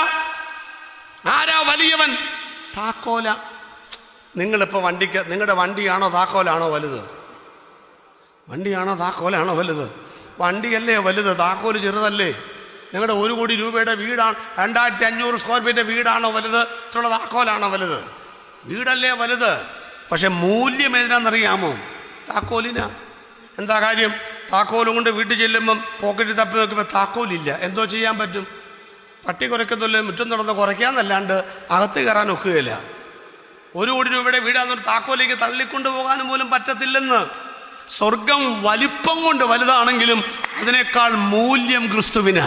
അതുകൊണ്ടായ ലേഖനം, സ്വർഗത്തെക്കാൾ ഉന്നതനും. ആ താക്കോല ഇന്ന് നിങ്ങളുടെ കയ്യിൽ തന്നിരിക്കുന്നേ. ഞങ്ങൾ കള്ളത്താക്കോലിട്ട് തുറക്കുന്നവരല്ല. അവിടെ ദൈവം, ഇവിടെ ദൈവം, അവിടെ പോയാൽ ചെയ്തത് ഞങ്ങൾ പറയത്തില്ല. ഞങ്ങൾക്ക് അങ്ങനെയുള്ള അഡ്ജസ്റ്റ്മെന്റുകൾ അറിയത്തില്ല. ഞങ്ങൾക്ക് ഒറ്റ വചനമേ ഉള്ളൂ, മറ്റൊരുത്തരിലും രക്ഷയില്ല, മറ്റൊരുത്തിയിലും രക്ഷയില്ല, മറ്റൊരിടത്തും രക്ഷയില്ല, മറ്റൊരു സ്ഥലത്തും രക്ഷയില്ല. ആകാശത്തിന്റെ കീഴിൽ ഈ ഭൂമിക്ക് മുകളിൽ രക്ഷ പ്രാപിക്കുവാൻ ഒറ്റ താക്കോൽ, ഒറ്റ വാതിൽ, ഒറ്റ വഴി, ഒറ്റ സത്യം, യേശുവല്ലാതെ മറ്റൊരു സത്യമില്ല ലോകത്തിൽ. ആ വാതിൽ തുറന്നത് നിങ്ങൾ കണ്ടോ? വാതിൽ കണ്ടോ? അണ്ട് യേശു ക്രിസ്തു ക്രൂശിൽ കിടക്കും ഒരുത്തം ഒറ്റ കൂത്ത് തുറക്കുക, വിലാപ്പുറക്കൊക്കെ തുറക്കുക. നിങ്ങൾ ശ്രദ്ധിച്ചോളേ, ഉയർത്ത ക്രിസ്തു തോമാശ്രീയോട് പറയുക, നീ വന്ന് വിരൽ ഇട്ട് നോക്കുക. അപ്പം ആ വാതിൽ ഇതുവരെ എന്ത് ചെയ്തിട്ടില്ല? അടച്ചിട്ടില്ല. മനസ്സിലാകുന്നുണ്ടല്ലോ ദൈവമക്കൾക്കല്ലേ? ഞാൻ വിചാരിക്കുന്നു നാട്ടുകാർക്ക് മനസ്സിലാകുന്നുണ്ടല്ലോ. ചോദ്യം, യേശുവിന് തന്നെ പിടിക്കാൻ വന്ന മൽക്കോസിൻ്റെ കാത് വെട്ടി താഴെ ഇട്ടപ്പം പറഞ്ഞു, അത് ഉറയിലിട്. ആ ചെവി എടുത്ത് അറസ്റ്റ് ചെയ്യും മുൻപ്, ചങ്ങല വീഴുന്നതിന് മുൻപ് അതെടുത്ത് ഒട്ടിച്ച് വെക്കാൻ സെക്കൻഡ് മതിയായിരുന്നു. ശത്രുവിൻ്റെ ചെവി പോലും ഒട്ടിച്ച് വെക്കാൻ അവന് കഴിയും. പക്ഷേ അവൻ കുത്തിയ കുത്ത് 2025 കൊല്ലമായിട്ട് അവൻ അടച്ചിട്ടില്ല. എന്തുകൊണ്ട് അടച്ചിട്ടില്ല? അടയ്ക്കാൻ പറ്റാത്തതുകൊണ്ടാണോ? ഉയർക്കാൻ യേശുവിന് കഴിയുമെങ്കിൽ 16 പേരടങ്ങുന്ന കാവൽക്കൂട്ടത്തിൻ്റെ കല്ലറയുടെ കവാടബന്ധിത മഹാശിലാ പ്രതിബന്ധത്തെയും റോമൻ സാമ്രാജ്യത്തിൻ്റെ അധികാര പ്രതീകമായ മുദ്രയെയും, കണ്ണിൽ ജാഗ്രത, കയ്യിൽ ആയുധം, റോമൻ പടയാളികളെയും കണക്കിന് ഭേദിച്ച് തോൽപ്പിക്കാമെങ്കിൽ മതങ്ങൾ കെട്ടിപ്പൊക്കിയ മതബന്ധങ്ങളുടെ കടയ്ക്ക് കോടാലി വെച്ച് മൃതശരീരമായ യേശുവിനെ ഉയർക്കാനുള്ള കരുത്തുണ്ടെങ്കിൽ ഈ മുറിവടയ്ക്കാൻ മേലെ അടയ്ക്കത്തില്ല. എന്തുകൊണ്ട് അടയ്ക്കുകയില്ല? ആ മുറിവടച്ചാൽ, ആ വാതിലടച്ചാൽ ഇന്ന് രാത്രി പ്രസംഗങ്ങൾക്ക് നിങ്ങൾക്ക് സ്വർഗത്തിൽ കയറാൻ ഒക്കത്തില്ല. അതുകൊണ്ട് സുഹൃത്തേ, ഇന്ന് രാത്രിയിലും അവൻ ഹൃദയത്തിന്റെ വാതിൽക്കൽ മുട്ടുകയാണ്. ആ മുറിവടയ്ക്കാത്തത്, ആ വാതിലടയ്ക്കാത്തത് ഇന്ന് രാത്രിയിൽ ആ വാതിലിലൂടെ യേശുവിനെ വിശ്വസിച്ചതിലൂടെ സ്വർഗരാജ്യത്തിൽ കയറാനുള്ള ഒരവസാന ചാൻസ് ഇന്ന് രാത്രി ദൈവം നിങ്ങൾക്ക് തുറന്നിട്ടിരിക്കുകയാണ്. യേശുവല്ലാതെ വേറെ വഴിയില്ല.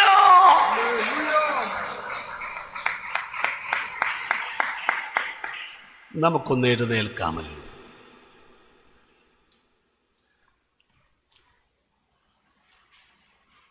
എല്ലാ കണ്ണുകളും അടച്ച്